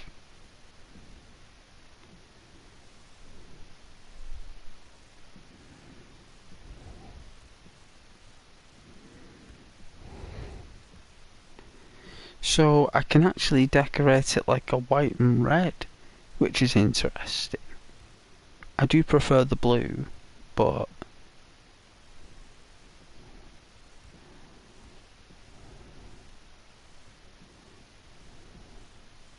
I don't think it's worth 10 Lotus. Hats. Wow. Now that is a hat. Right, it's like Raiden from Mortal Kombat all over again. What's this one? This one's a bandana or a headband. Another headband. And another headband. I think that hat is wicked. I would walk around with that around my local town. I think everyone will respect me if I walked around with this attire and this full regalia, excluding the swords, mind you. I don't think I get away with that. Definitely not. But I definitely walk around with the attire. I think I would get a good response from the community. They probably make a few phone calls, but I think I'll be alright. But back in these days, in Japan, this was the thing. This is what people wore. This is what a samurai wore.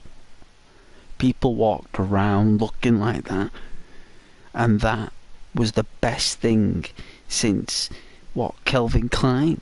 He's like rocking Ralph Lauren of the samurai era.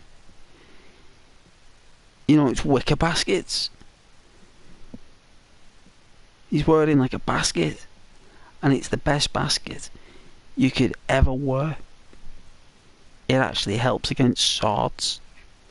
But I'm liking the sword kits. I have got a feeling though that it changes everything, doesn't it?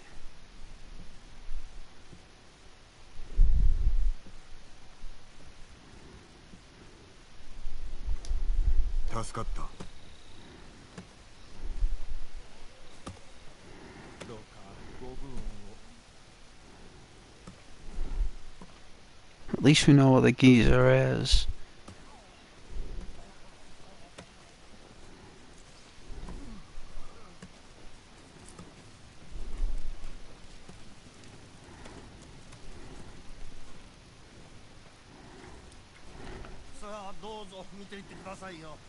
Oh yeah, trapper. Oh yeah.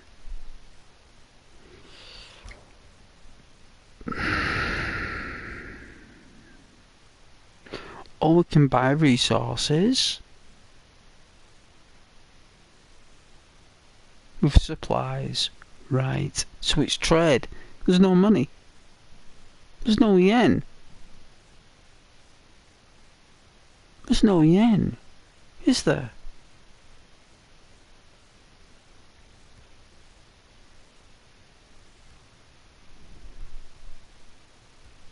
If you look at it, there's no yen.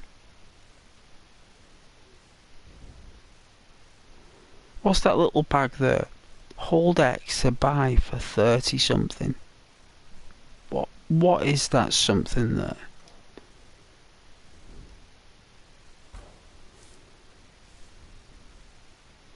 What is that one little baggie? Let's have a look what that one little baggie is. So let's go on gear.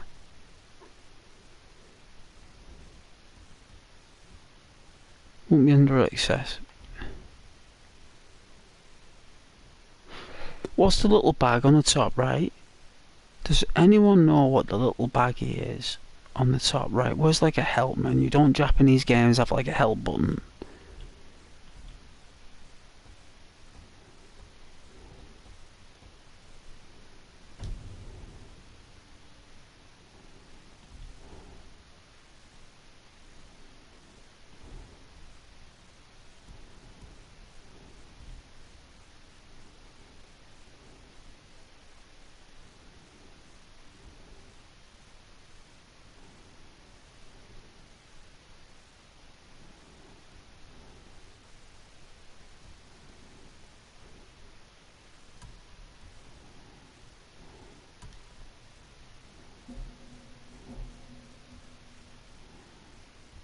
I don't know what that little baggie is. It's not yen.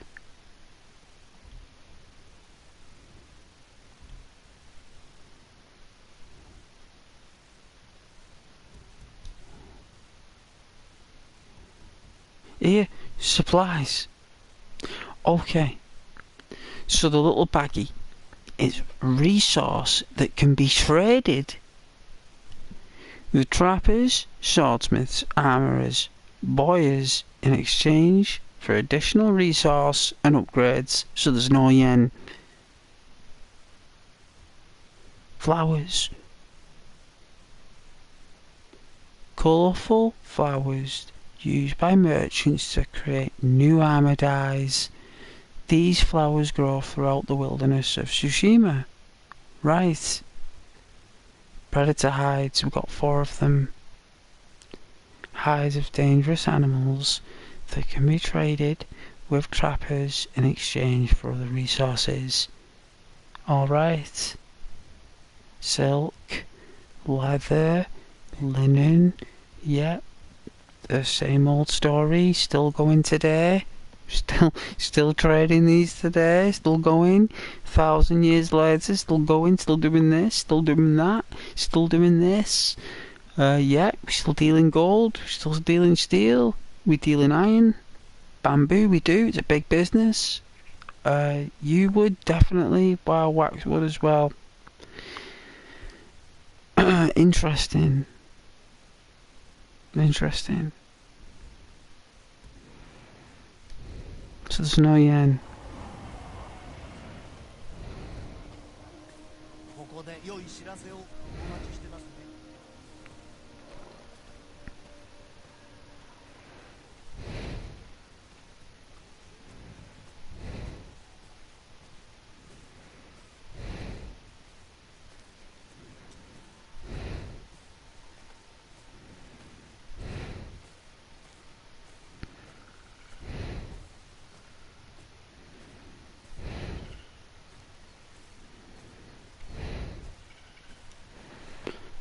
Norway, look at the waves from the moon.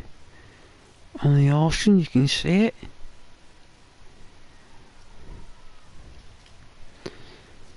Norway is really good.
hope you enjoy the stream though.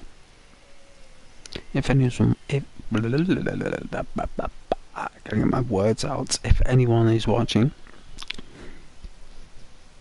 it is quite late now.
I don't know if you noticed, I created the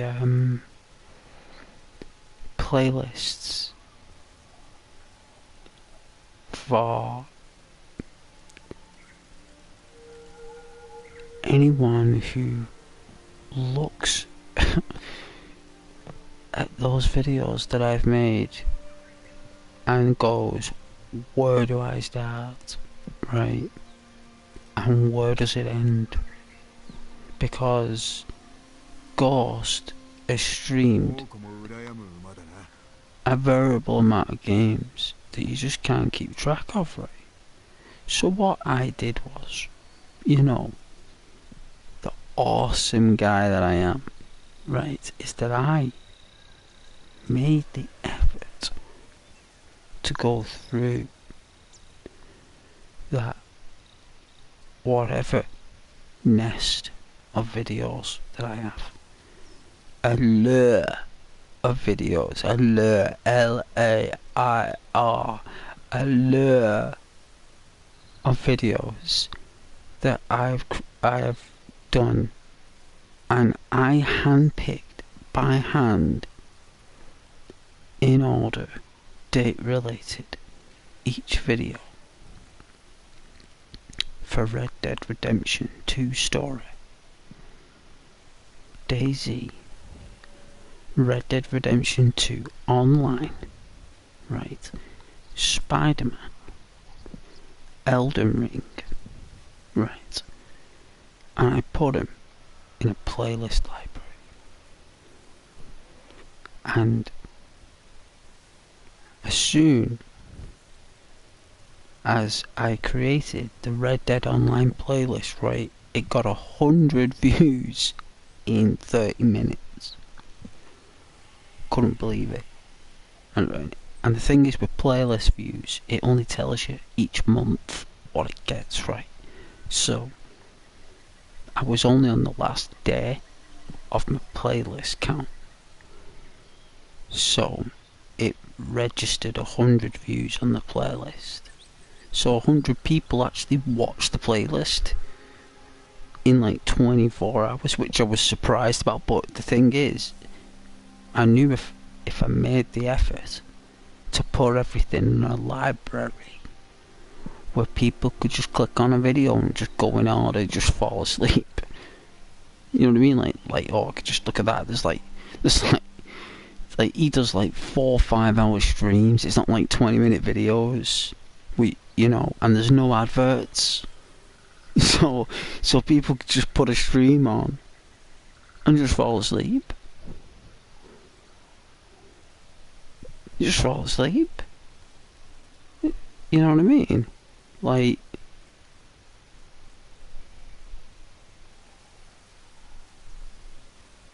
and that's it. And you know what? Some people have watched through the playlist. Interesting. Like,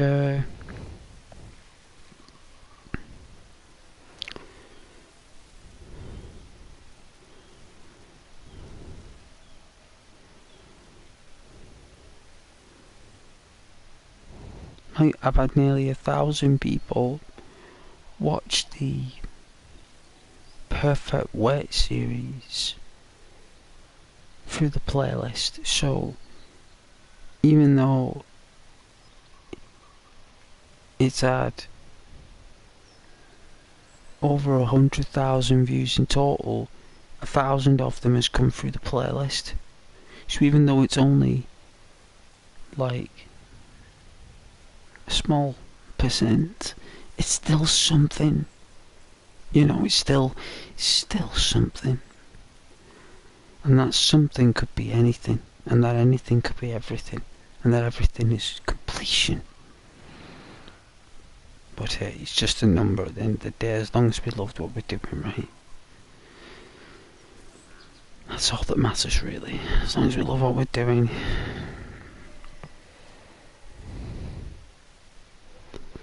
I play a lot of games with horses in it for some reason.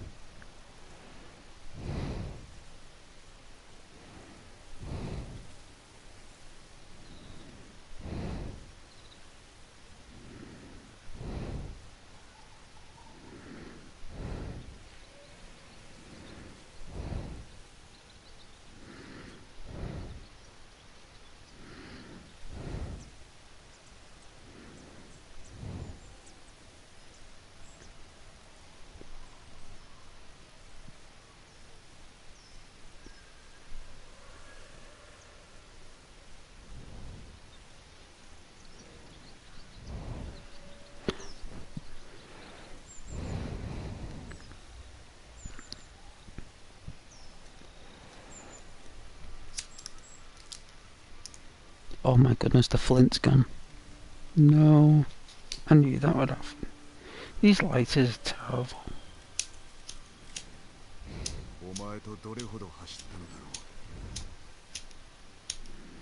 Talking to his ass.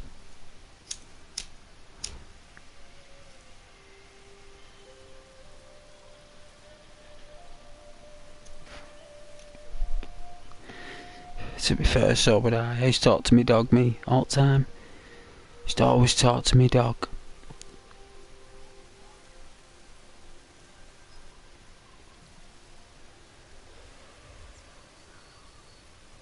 Used to, like, it's summertime, like May, June, like, when it's not scorching, and it's like just nice. You just go to the park and sit under a blossom tree, right?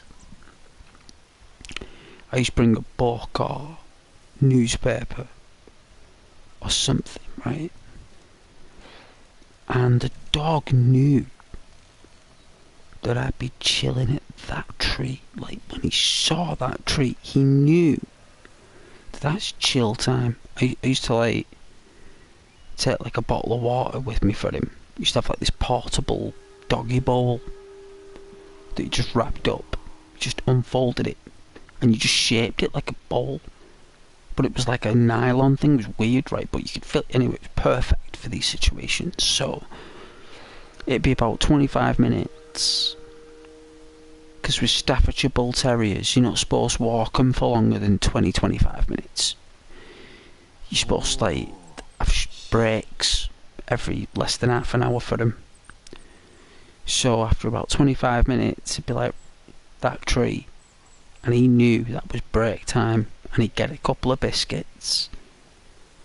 Used to have biscuits for him there, and the bottle of water, and he knew when he got the bottle of water out of his bowl, he knew getting a drink, few biscuits, have a break, read a book, or the newspaper, 15-minute break. And these, if you went like, it depended how the tree was through the winter, right? So if we had like a warm winter, the tree was tougher, so the blossoms were on for longer. So they sometimes fall late April. They normally fall in March, but you used to be lucky sometimes where they just fall round about end of April, and we had a nice end of April. You get the blossoms falling as I was sat under the tree. It was bliss. Like pink, red blossoms. I'm not messing, just one tree. And it was like away in the corner, so no one really went there that much. And with other dogs, it was way away from the field. You got the odd dog owner that walked up, but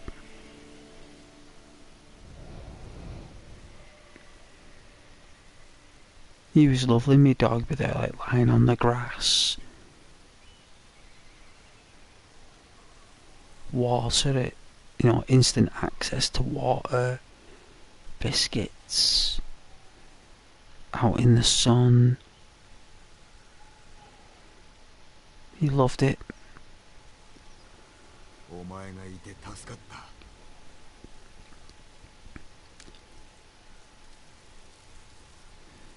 And he used to get really excited when we take him to the beach. Like, because the beach was really far away, he didn't really get to smell it. But when he smelled either a running stream or the ocean, he would get so excited. Like, really excited.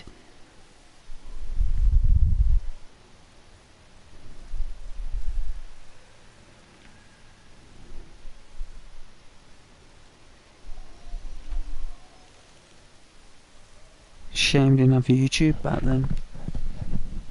He would have been a star. He would have been rocking YouTube. That dog was class.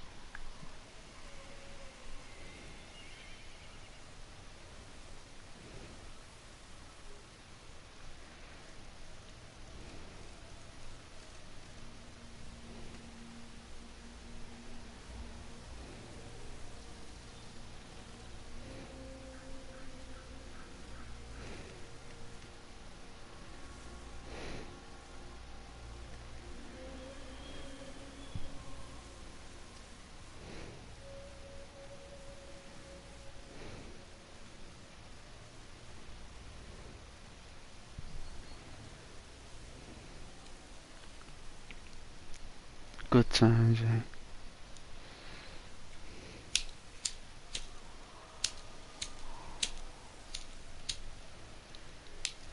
That is a good film though, The Beach.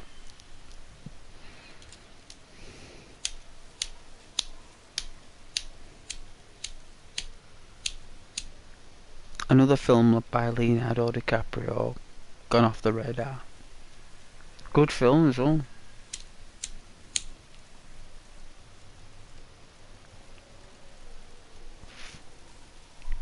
Different for its time.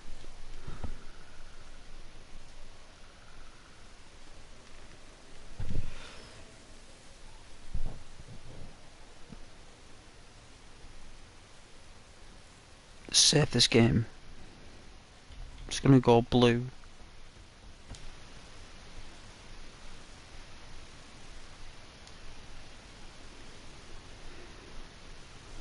Can't believe it was like November last time I played it. Like end of November. Wow.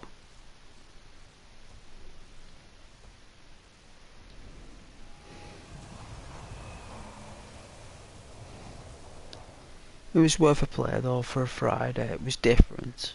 It was nice.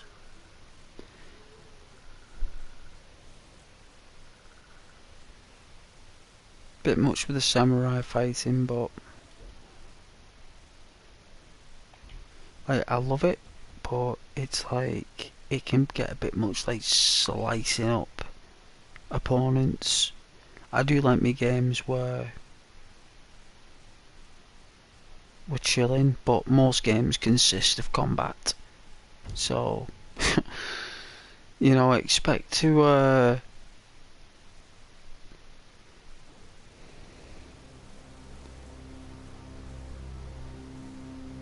like just that scene alone is next level.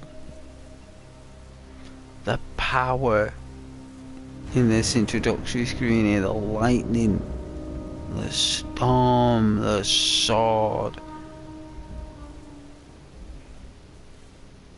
piercing into the land, and the wind gently blowing like lightning's going sideways. It's angry. When lightning goes sideways, that means that there's issues. Severe issues. That's the harp. Is it called it like a mandolin? Japanese mandolin, maybe.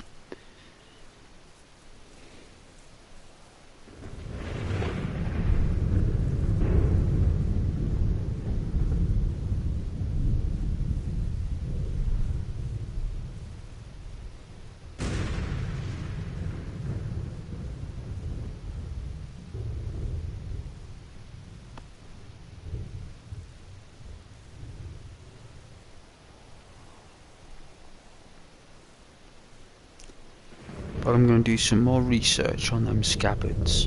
I'm going to see what it's about and what them flowers are about and what them flowers do for other stuff, because we might need them flowers for other stuff. We might need them for a particular thing with armour or our sword itself. So I don't want to be trading flowers when we might need the flowers. So everything's all about trade, so I don't want to be spending any money yet.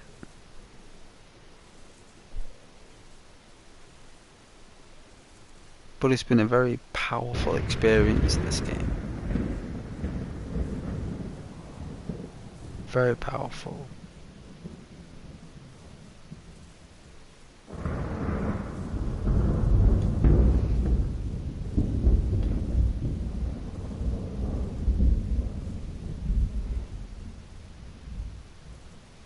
And I hope you guys have enjoyed the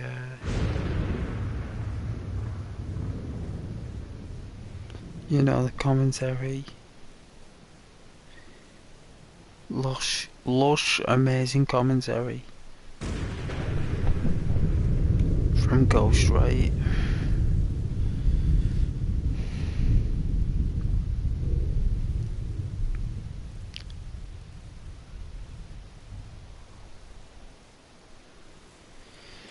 But I'm gonna go get some sleep. It is like 3:15 in the morning, so I stayed up as late as I could for my audience, and over 30 people tuned in. Thank you very much for that. Thank you very much for saying hello. 30 people said hello, or at least tuned in very kind. Hopefully we'll get some subscribers watching later. Add some flavour to the channel. Well, thanks for the likes. Thanks for the comments and watching. Supporting the channel.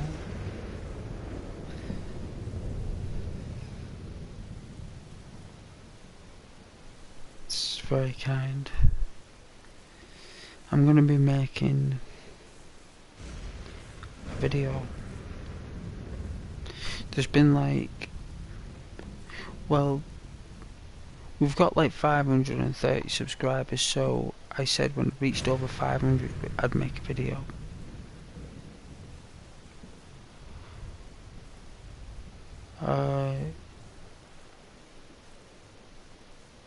I've no idea what I'll be making.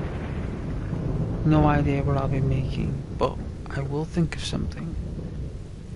And when it comes to me, I'll make it. But it has to be something that matters, you know. It has to be something that's... I mean, that last video I did, I learned a lot with that last video, you know, because I know it had nothing to do with the channel as what it is, but it was just something odd and unique and different. And I learned a lot with the editing, and even though it might be non-effective as content for the channel, as it is just something completely odd and different, I still was able to learn how to use the system, the editing system, and what it all means, and how I can use different things and mix different sounds and help viewers enjoy the video more. Like even though the best videos are the ones that are just natural, it just means if it do have to do any of that, and it does become a point where I need to edit something or mix something, I'll know how to do it. You know, that's the only positive I can think from my previous video, even though it didn't do anything, get anywhere, or hardly got viewed. I still learned a lot. I still gained a lot of knowledge from it.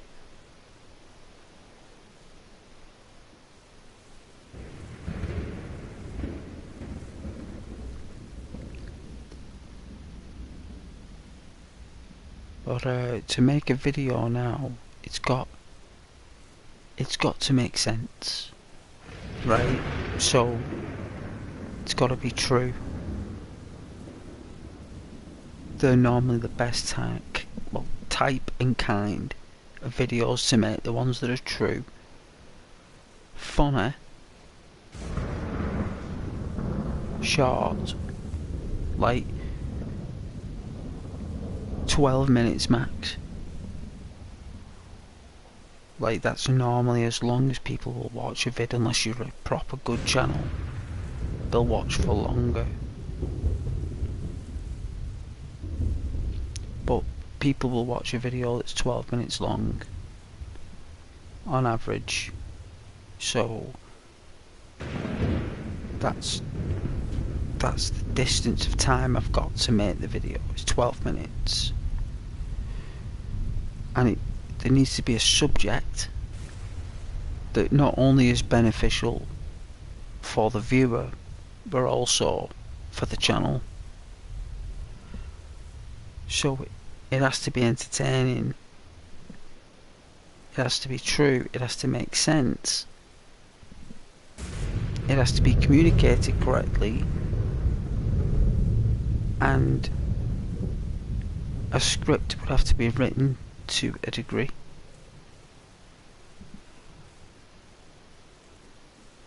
And all that stuff, all of it, is very difficult to do. Different if you're just throwing a video together on a game clip, like 12 minutes of just what happened in a game. That's different. That's That's just content. But when you're making a video, it's very difficult to do. So to make that is going to be a challenge. You know what? I said I'd do it. So I'm a man of my word, so I'll do it.